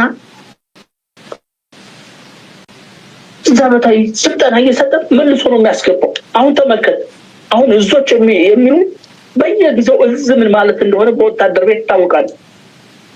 ትርጉም ያለው በየጊዜው ያመጣና አዲስ ኃይል ይሞላዋል። በየጊዜው በሚደረግ የሚሸዳው ይከዳል፣ የሚማረከው ይማረካል፣ በጦርነት የሚሰዋው ይሰዋል። እንደገና አሁንም ከዛ ማህበረሰብ ኦሮሞ ማህበረሰብ አብዛኛውን ገፎ ያመጣዋል። አንዳንድ ጊዜ እነዚህ ሰዎች ምንም ደንታም የላቸው ለህዝባቸው እንዲያልቅላቸውም ወጣቱም የሚፈልጉ ነው የሚመስለው። ተመልከት፣ ጦርነትን ያህል ነገር በዚህ ደረጃ አምጥታ ይሄን ታዳጊ ወጣት ማስጨፍጨፍ የሚያውቀው እኮ ቀላል አይደለም። የሚጮህለት የለም። ዝም ብሎ በየበረሃው ይረግፋል። አንዳንዱ ደግሞ ፈጥኖ እጅ ሰጣኒ ወይም ደግሞ ወደ ተለያየ ከገበሬው ጋር እየተነጋገረ ወደ ሀገሩ ለመሄድ ይሞክራል። እነዚህ ሰዎች የምታያቸው ምንም የውትድርና የህዝብ ርኅራኄ የሚባል ነገር የሌላቸው ገና ከጅምሩ ጀምረው ህይወታቸው በጨፍጫፊነት የመጡ የኋላ ታሪካቸው ልክ ደርግ መጨረሻዎች አካባቢ የሚሰራውን ነው የሚፈጽሙት። ደርግ የኢህአዴግ ሰራዊት 50 እና 60 ሺህ ሆኖ ግማሽ ሚሊዮን የሚያህለው ነው ብትንትናውን ያወጣው። በግድ ነው ብሎ በገበያ በሁሉም እየጋፈፈ ልክ አሁን ይሄ ኃይል በዛ ደረጃ ነው የሚያደርገው እንጂ እዚህ የሚባለው ከንግግር ያለፈ አይደለም፣ ተልእኮውን የሚፈጽም አይደለም። አይታችሁታን በተለያየ ጊዜ ምቆኛው ምን እንደሚናገር ተገዶ እንዴት እንደመጣ ጦርነትን ያህል ከባድ ነገር ሳታምንበት ለየኔ ነው አላማዬ ነው ባላልክበት እያመጣ ያስገባዋል። ዋናው የተወሰኑ ግለሰቦችን የስልጣን እድሜ ለማራዘም ነው። ስለዚህ እዚህ ላይ የበለጠ ነገሩን በተገቢ ማየት ያለበት የኦሮሞ ህዝብ ነው።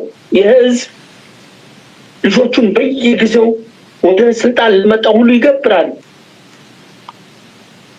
ምንም አላማ ለሌለው ጦርነት እስቲ አሁን ብልጽግና የሚባል በኦሮሞ ሽፋን የሚንቀሳቀስ ከሁሉ ጋር ውጊያ ገጠመ። ከሁሉ ይህን ውጊያ ገፈት የሚቀምሰው ግን የኦሮሞ ወጣት ነው፣ የኦሮሞ ህዝብ ነው። በዚህ ደረጃ እነዚህ ሰዎች እንኳን ሌላውን ራሳችን ወክረዋለን የዚህ ህዝብ ማህበረሰብ አካል ነን ለሚሉትም ደንታ የሌላቸው ሁል ጊዜ ስልጣናቸው ብቻ የሚያሳስባቸው መሆኑ ነው። ለዚህ ነው አሁን ተመልከት የሰበሰበው ተዋጊ ሳይሆን ህዝብ ነው። ተዋጊ እንዲህ በቀላሉ የሚገነባ አይደለም። ተዋጊ መገንባት ህፃን ልጅ ማሳደግ ነው። ህፃን ልጅ እንደማሳደግ ነው። በሁለት ወር ዝም ለከሰቢሉ አንተ ከሰላማዊ ህይወት ወደ ጦርነት ማስገባት አይቻልም። እነሱ ግን ያደርጉታል። በብዛት ሁሉን የሚጨርሱት ይመስላል።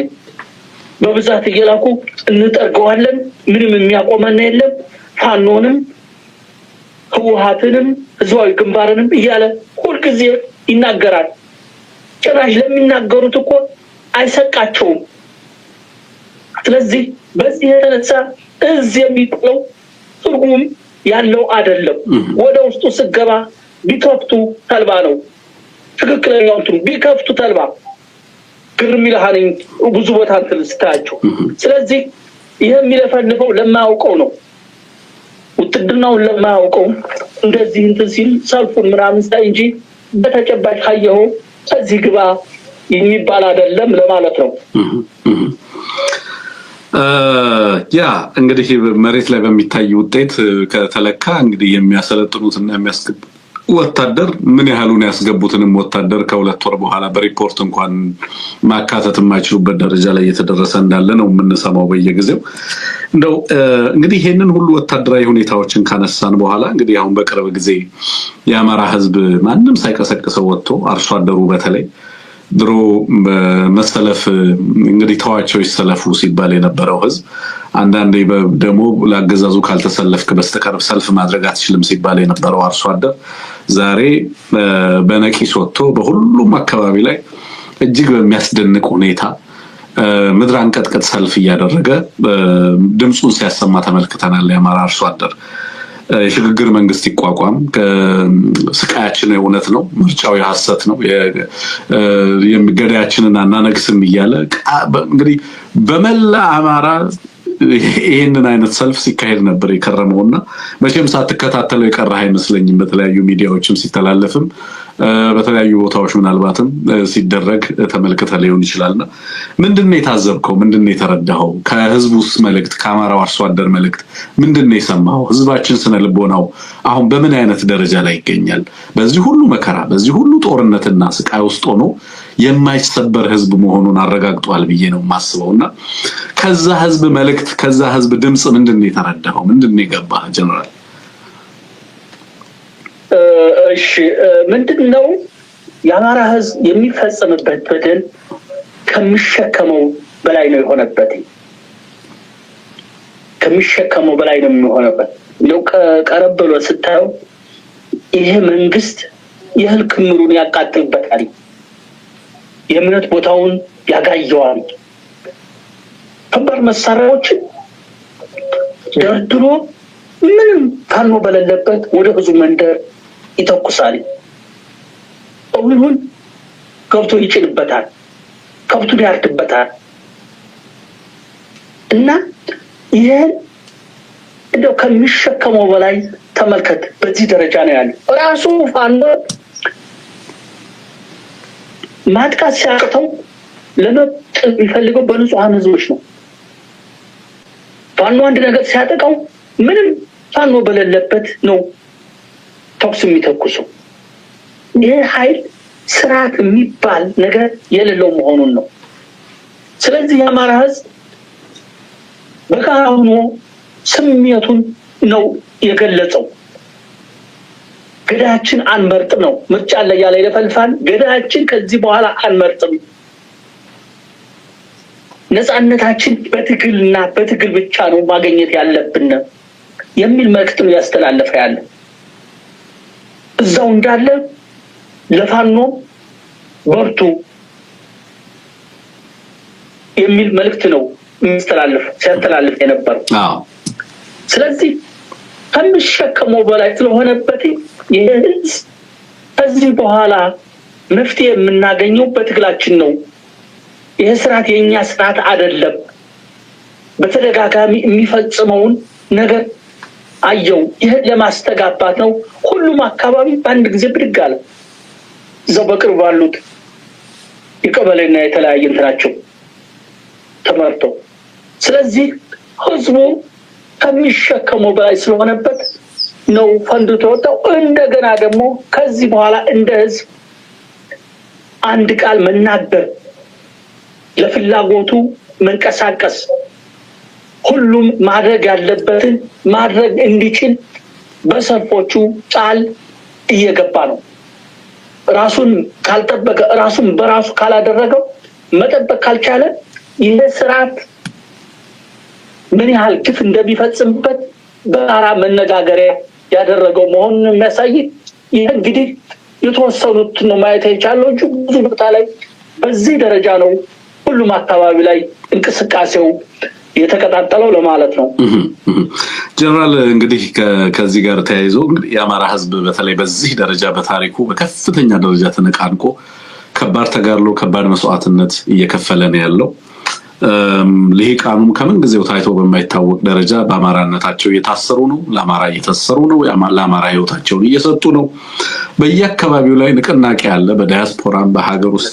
በዚህ ሰዓት ላይ ይሄንን ትግል ክደው ወደ አገዛዙ የገቡ ሰዎች ዛሬ እንደውም አንድ መልእክት ልከውልኝ ነበር ሰዎችና ምንድነው የሚሉት የፋኖ አመራሮች ዋና አመራሮቹ ልጆቻቸውን በውጭ ሀገር ልከው ልጆቻቸውን በውጭ ሀገር እያስተማሩ እነሱ እኛን ታገሉ ይሉናል፣ እኛ እንድንታገል መስዋዕትነትና ዋጋ እንድንከፍል ይፈልጋሉ የሚል ነገርም አንስተዋልና እንደው እንደዚህ አይነት ክህደትን አማራ በታሪኩ አይቶ ማያውቀው ግፍ እየታገለ ጥፋት እየታገለ ራሱን ከጥፋት ለመታደግ ከፍተኛ መስዋዕትነት እየከፈለ ባለበት ሰዓት በራሳቸው ባህሪና ስነ ምግባር ምክንያት በራሳቸው የኮሚትመንት ማጣት በራሳቸው ደካማነትና የስነ ልቦና ድክመት እና የጽናት ማጣት ምክንያት ወደ ተለያየ ወደ ባገዛዙ በተለያየ ምክንያት ይግቡ መግባታቸው አይደለም። በዋናነት ግን የአማራን ህዝብ ተጋድሎ የትውልድን ተጋድሎ ለማጠልሸት የሚሄዱበት ርቀት በእውነት ልብ የሚያደማ ነው። በብዙዎች ዘንድ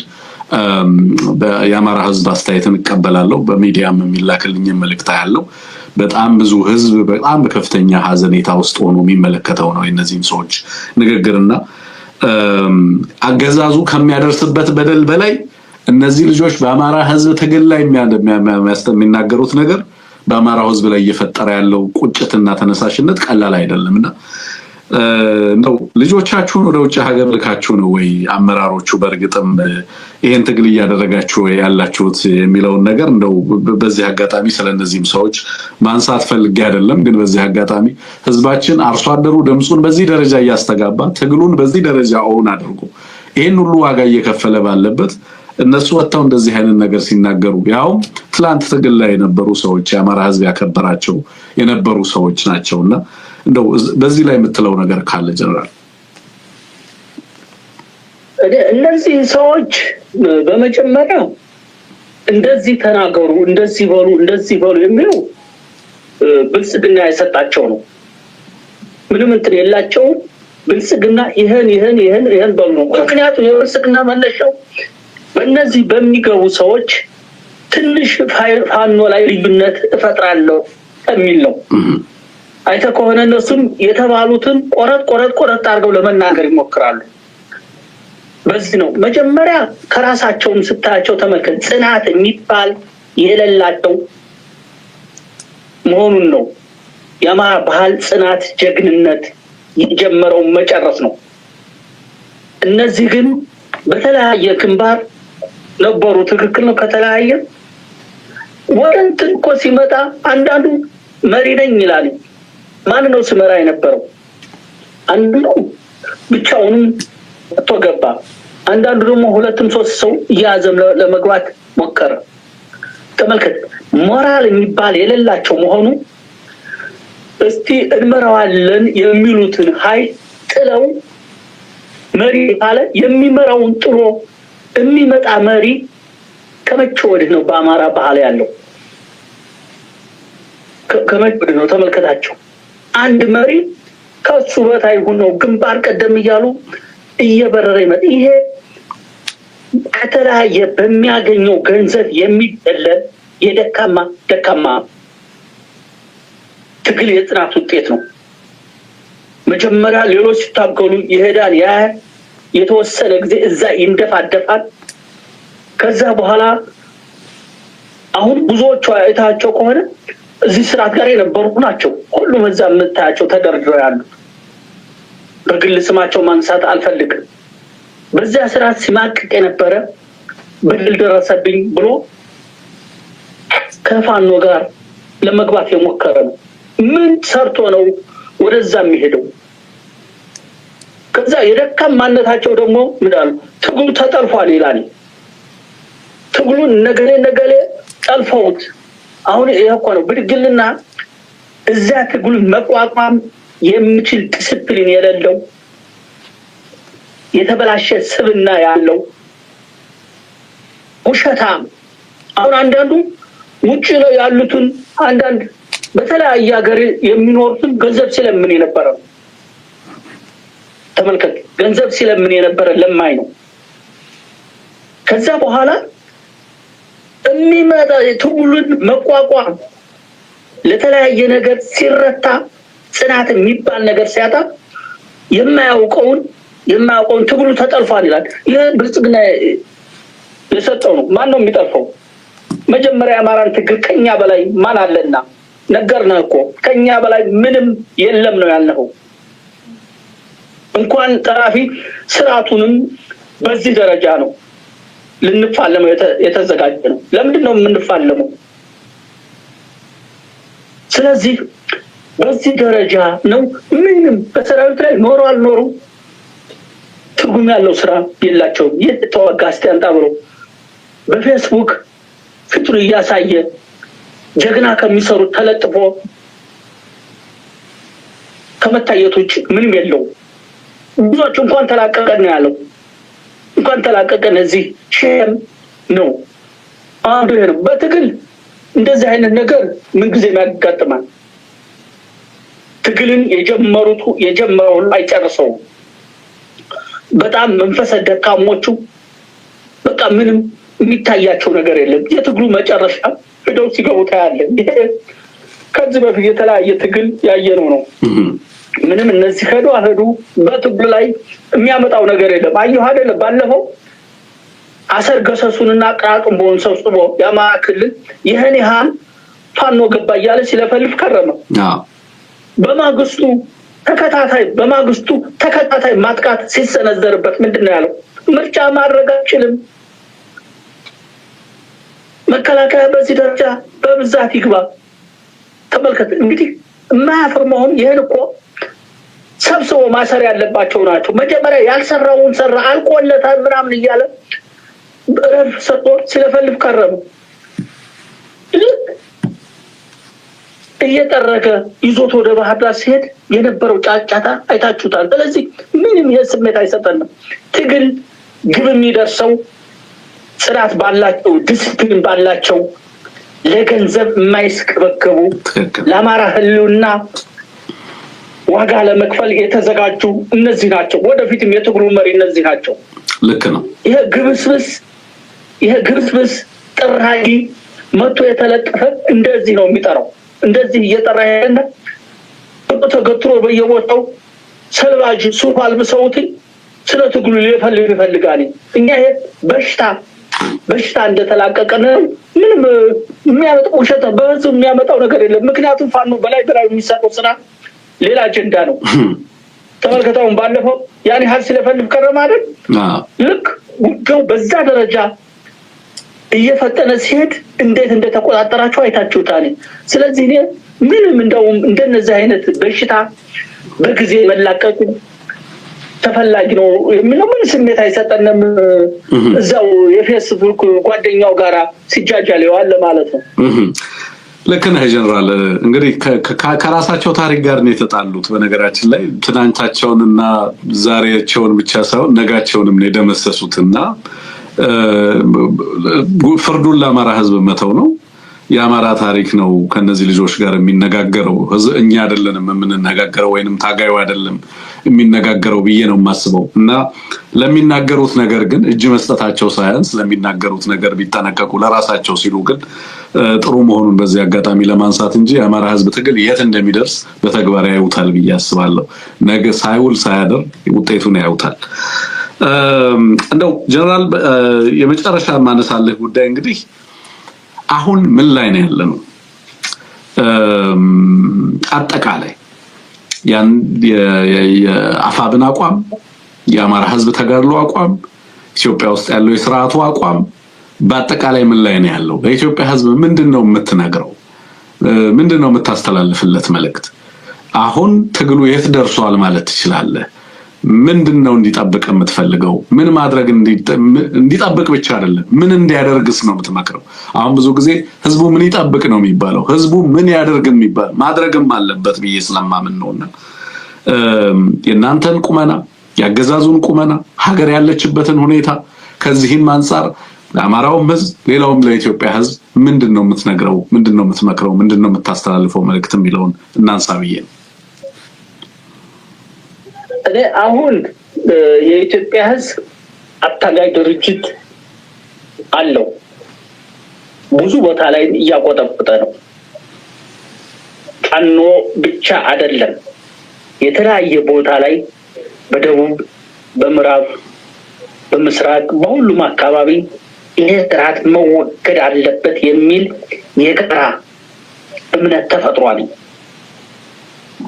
ይሄ በአማራ ፋኖ ብቻ የሚወሰን አይደለም። በኦሮሚያ በዚህ ደረጃ ይሄ ስርዓት አያስፈልግም፣ ህዝቦችን ከፋፋይ ነው፣ አገርን ለአደጋ የሚሰጥ ነው የሚል ኃይል አለ። ደቡብ ላይ አለ፣ ሶማሌ ላይ አለ፣ አፋር ላይ አለ፣ ትግራይ ላይ አለ። ሁሉም የኢትዮጵያ ኃይሎች በዚህ ደረጃ ነው እየተነጋገሩበት ያለው። ተመልከት፣ ስርዓቱ ምንም ለኢትዮጵያ የማይመጥን መሆኑ ኢትዮጵያን ከብዙ ሀገሮች ጋር አናቀሳሪ ጭራሽ ታይቶ ተሰምቶ የማይታወቅ ጎረቤቶቻችን ጋር አጣላና የማያደርገውን የማይሰራውን እየለፈለፈ ምን ላይ እንደደረሰ በብዙ መንገድ የኢትዮጵያ ህዝብ አይቶታል፣ ደርሶበታል። ማህበራዊ ቀውሱ በምን ደረጃ እየሄደ መሆኑን ተረድቷል። ስለዚህ ከዚህ በኋላ የሚደረገው ትግል እያንዳንዱ ኢትዮጵያዊ ነፃነቱን ከሌላ መጠበቅ የለበትም። ነፃነቱን ከሌላ መጠበቅ የለበትም። ለሀገሩ ኃላፊነት መውሰድ አለበት። ሁሉ በሚችለው ግድማችለው መፈጸም አይደለም፣ ሁሉም በሚችለው በተሰለፈበት የስራ ዘርፍ በዚህ ደረጃ መንቀሳቀስ አለበት። ስለዚህ የኢትዮጵያ ህዝብ ሁልጊዜ እየደማ ከመኖር አንድ ጊዜ ዋጋ ከፍሎ ዘላቂ አገሩን መገንባት አለበት። እዚህ በተፈጥሮ ሀብቷ የተትረፈረፈች አገር ላይ ሁሉ ነገር እያላት ቁጭ ብለን ግን ከመሃላችን በሚመጡ ዘራፊዎች፣ ጨፍጫፊዎች፣ ስግብግቦች አገር እየደማች መኖር የለባትም። ይህን ማቆም የሚችለው ደግሞ ሁሉም ኢትዮጵያ የራሱን ድርሻ ሲያነሳ ነው። በዚህ ደረጃ ነው ይሄ ትግል በዚህ ደረጃ ነው መፍጠን ያለበት። አላማው ሌላም አይደለም፣ ምንም የተለያየ ዋነኛው ኢትዮጵያ በቀጣይነት መቀጠል የሚችለው ሁሉንም ህዝቦች በእኩልነት በወንድማማችነት በአብሮነት ኑሮ ይዛ ስትቀጥል ነው። እዚህ በፊት እዚህ ቀደም ሲል የከፈልነው ዋጋ ይህን ነው ማምጣት ያለበት። ስለዚህ መላው የኢትዮጵያ ህዝብ ሁልጊዜ እየደማ ሁልጊዜ እያለቀሰ ሁልጊዜ በችግር መግፋት የለበት። አንድ ጊዜ ዋጋ ከፍሎ ነፃነቱን ብልጽግናውን ማረጋገጥ አለበት። እዚህ ከጎረቤታችን መማር አለበት። እንዴ ባለፈው ኪናዎች አይታያቸው የለ አንዲት ነገር ስትደነገግባቸው ጥምዝምዝ ይዘው እኮ ነው የፓርላማን አባል መውጫ መግቢያ ያሳጡትኝ። ምንድነው የኢትዮጵያ እስከዚህ ድረስ የሆነው? የጋራችን ስርዓትን መስረት ከዚህ በኋላ የዚህ አካባቢ የሚባል ነገር የለም። የሁላችንም የሆነች አገር እውን እናርግ። ነፃነት ደግሞ በነፃ አይገኝም፣ ዋጋ መክፈል ይጠይቃል። እንግዲህ ህዝብ በዚህ ደረጃ ነው መቀጠል ያለበት። የገሌ እያለ አይደለም ተከፋፍሎ መቀጠል ያለበት። በኢትዮጵያነቱ ሁሉም ነገር አለ። አገሪቱ ማቅረብ መያዝ የምትችል አገር ናት። ችግሩ ያለው ሆዶ የመሪ ነው። እውነተኛ የአገር መሪዎች እንዲመጡ ከጫፍ እስከ ጫፍ መታገል አለበት እላለሁ። እሺ የተወደዳችሁ እንዴት አላችሁ? ጥራጊዎች ሲል ጠርቷቸዋል ጀነራል ተፈራ። ሁለት ነገሮች ላይ ሐሳብ ላክልበት። ለነበረን ቆይታ እጅግ አድርጌ ነው ማመሰግነው ጀነራልን። ሁላችሁም እንግዲህ እንደታመሰግኑልኝ እንኳን አደረሰ እንድትሉት ሌሎችም በሁሉም ቦታ ላይ ያሉ በእስር ላይ ያሉ አማራ አመራሮችን በስደት ላይ በትጥቅ ትግል ላይ በተለያየ ቦታ ላይ ሆነው ይሄንን ትግል እየመሩ ያሉ የአማራ ልጆችን አመራሮችን ወንድሞችን በስደትም በሁሉም ያለውን እንኳን አደረሳችሁ እንድትሉ ነው በዚህ አጋጣሚ መልእክት ማስተላልፈው። በሁለት ነገሮች ላይ ሐሳብ ላክልበት። እኔም የመጨረሻ እንግዲህ እንደመውጫ ላንሳላችሁ። አንደኛው የነዚህ ልጆቻቸውን በውጭ ሀገር አድርገው ነው ምናምን የሚል መልእክት ተላልፎ እንደነበረ ሰምቻለሁ። በነገራችን ላይ እነዚህ ልጆች በተመለከተ እነዚህ ሰዎች በተመለከተ ቁም ነገር አድርጌ ምንም የምናገረው ነገር የለም በኔ በኩል። ማለት የአማራ ትግል ቱ ቢግ ለነዚህ ልጆች ምላሽ ሊሰጥ አይገባም። ማንም ከርከሮ እየወጣ ወይንም የሆነ ግለሰብ እየወጣ የአማራን ትግልና የአማራን እንትን በተናገረ ቁጥር በግለሰብ ደረጃ የረሃብ ሰቀቀን አብርሮት ሄዶ ለጠላት እጅ በሰጠ ማግስት በ50 ሺህ በ30 ሺህ የምትገዙት የባዕዴን ሜንታሊቲ ነው። በነገራችን ላይ እንደዛ የሚሸጡ ግለሰቦች አሉ። ማለት ሳድሊ በአማራ ትግል ውስጥ በጣም ብዙ አሉ። ወገናቸውን የማይወዱ ክብራቸውን የማይወዱ ለምናልፈው ይሄንን የመከራ ችግር እና የችግር ወቅት ለመሻገር ፈቃደኛ ያልሆኑ ትንሽ ነገር ስትመጣ ምናምን እንትን የሚሉ ማለት ነው። አሁን ለነሱ የሚቀርበውን ይሄ ተራ ፍርፋሪ ለሌላው ያልቀረበ የሚመስላቸው አሉ። ለጀነራል የቀረበውን ነገር ተጠይፈውት ነው እነ ጀነራል ተፈራ የወጡት። በነገራችን ላይ ክብሩንም ማረጉንም ዛሬ ለእናንተ የሚቀርበው ሁሉ ነገር ቀርቦላቸዋል። አይደለም ለነሱ ለተራዎቹ ቀርቧል። ለኛ ለምናምን እንትን ለኔለን ሁሉ ይቀርባል እኮ አይደለም እንዴ? ምንም ተጽዕኖ ለሌለ ለኛ እንኳን ማለት ነው። ግን ይሄ ትውልድ ከእንደዚህ አይነት አስተሳሰብ መላቀቅ አለበት ነው እያልኩ ያለሁት። ዋጋ ለመክፈል መዘጋጀት አለብህ አማራ። ችግር አለው፣ ወገብህን ጠበቅ አድርግ።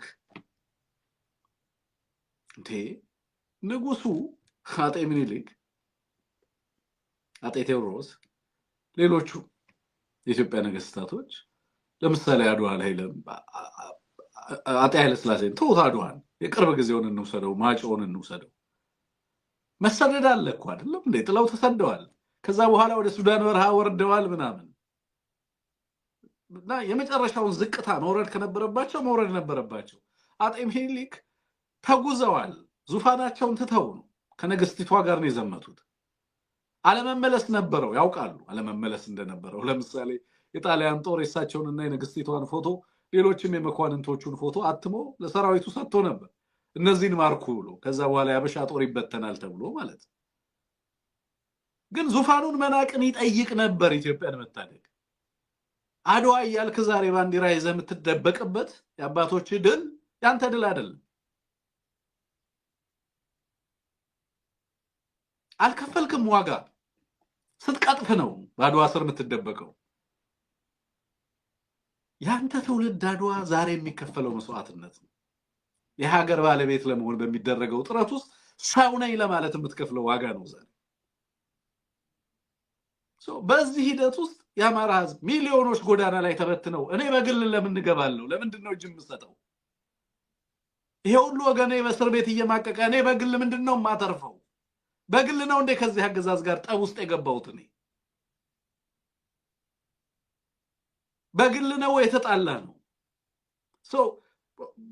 ባዳና ባንዳ ምናምን አይ ትግሉ የግብጽ አጀንዳ ምናምን ይወላችሁ። ይሄንን እጅግ ኋላ ቀር የሆነ በነገራችን ላይ in terms of narrative የመጨረሻ ደረጃ የምሰጠው ክላስ የምሰጠው በጣም ደካማ ምክንያት ነው።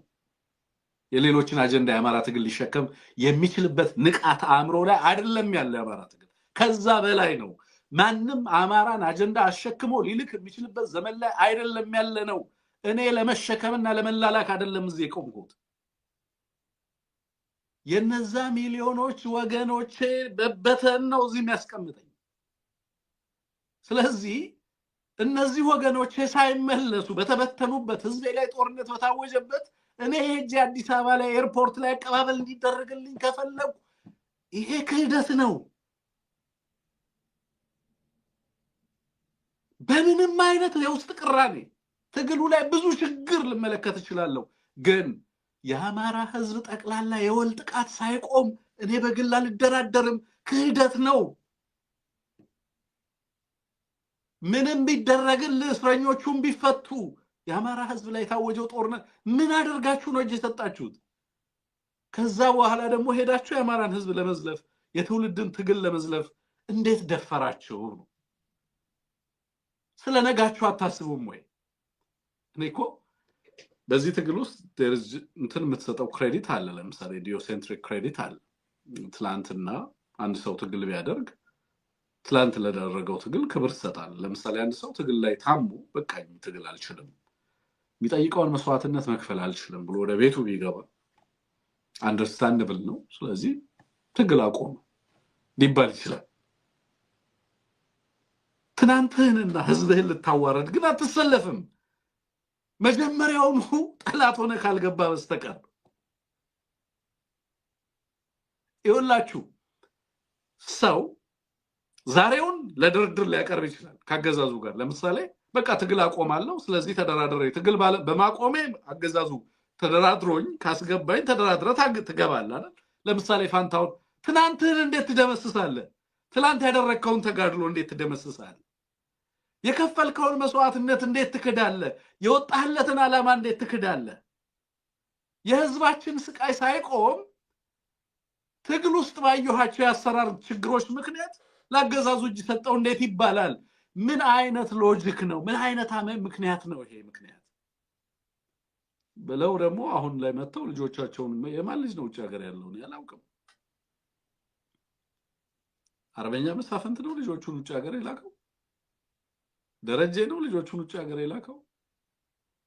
ውባንተ ነው ልጆቹን ውጭ ሀገር የላከው? አርበኛ ዘመነ ነው ልጆቹን ውጭ ሀገር ያላከው? ወይስ ምሬ ወዳጁ ነው ልጆቹን ውጭ ሀገር የላከው? ጀነራል ተፈራ በዚህ እድሜው ምንድነው የሚሰራው?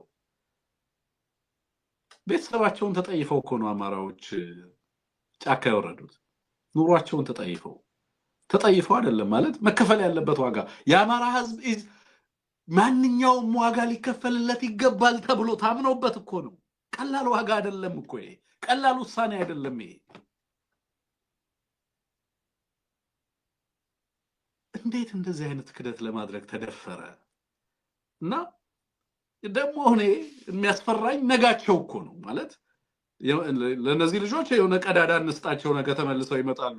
አንዳንዶቹ እንደውም እንደማስብ ልንገራችሁ፣ እነዚህ ሰዎች አይ ለጠላት እጅ ሰጥተናል ብለው ተአምር ሰርተው ሚኒስተር ማርከው ወይንም ደግሞ የክልሉን ፕሬዝዳንት ማርከው ሊመጡ ስለሚችሉ መቼም አማራ ሆኖ እጅ አይሰጥምና ያደጉበትም አካባቢ ባህል አይደለም። ስለዚህ መቼም ጉድ ሊያሰሙን የገቡትም ብዬም አስባለሁ። እውነት ለመናገር እንደዛ አድርገው ፕሬዝዳንቱን የክልሉን ፕሬዝዳንትም ጀነራሎችን ማርከው ይመጣሉ ብዬ ነው እየጠበቅኩ ያለው። ወጥተው በዚህ ደረጃ ራሳቸውን ታሪካቸውንና ህዝባቸውን ሲያዋርዱ ግን ስመለከት ምንድነው የሚፈልጉት? ስንት ነው ለዚህ የተከፈላችሁ? ስንት ቢከፈልህስ ያዋጣሃል ነገህን ለመደምሰስ? ሰው እንዴት ከታሪኩ ጋር፣ ሰው እንዴት ከነገው ጋር፣ ሰው እንዴት ከትውልድ ጋር እንደዚህ አይነት ነገር ውስጥ ይገባል? ይሄ ትግል የኔ አይደለም፣ የአማራ ህዝብና የትውልድ ትግል ነው። እኔ በዚህ ውስጥ ጀስት መናኛ ግለሰብ ነኝ። ሚናዬ ውስን ነው። እንዴት አትልም? እንዴት አንተ ትሆናለህ ማስተር ኦፍ ዘ ስትራግል? እንዴት አንድ ግለሰብ ምናምን ይሆናል? ያከበራችሁን ህዝብ በዚህ ደረጃ ለምን ታዋርዱታላችሁ? የዚህን ህዝብ ባህል እያወቃችሁት፣ እሴቱን እያወቃችሁት፣ ብትተውት የማይተዋችሁ ትግል እንደሚጠብቃችሁ እያወቃችሁ፣ ያውም ለተሸነፈ ስርዓት። ስቱፒዲቲ፣ ኢግኖረንስ፣ ከዛ ውጭ ሌላ ልለው የምችለው ነገር የለም። ድንቁርና። ድንቁርናችሁ ደግሞ ዋጋ ያስከፍላል። ኤንድ ስትከፍሉ ትኖራላችሁ። ምርጫችሁ ስለሆነ that's your choice። ይሄንን አገዛዝ በተመለከተ ግን ማንም ተረባርቦ አይኤምኤፍም ሆነ ሌሎች ተቋማት አያድኑትም። ተረባርቦ አያድኑትም። ለምንድን ነው የማይድነው? ስለተበላሸ። ሙሉ ተቋማቱ ስለተበላሹ። it's just collapse እያደረገ ያለ it's in its entirety በጣም እየፈራረሰ ያለ ስለሆነ አማራ ባይታገለው ይሄ ስርዓት መቆም አይችልም አማራ ትግሉን ትቶ ቢገባ ስለዚህ ልትበሉ አትችሉም እናንተን እየቀለበ ሊቀጥል የሚችልበት እድል የለውም ምክንያቱም መቆም አይችልም በራሱ አማራ ባይገፋው የወደቀ ስርዓት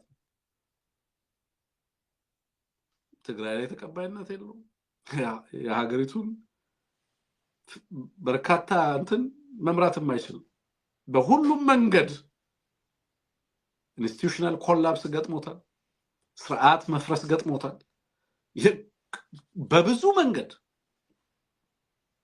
አደጋ ውስጥ መፍረስረስ ውስጥ እየገባ ያለ ስርዓት ነው እንደውም ያልመለስነው ጥያቄ አዲስ ኦርደር ነው ወይስ ኮምፕሊት ኮላፕስ ነው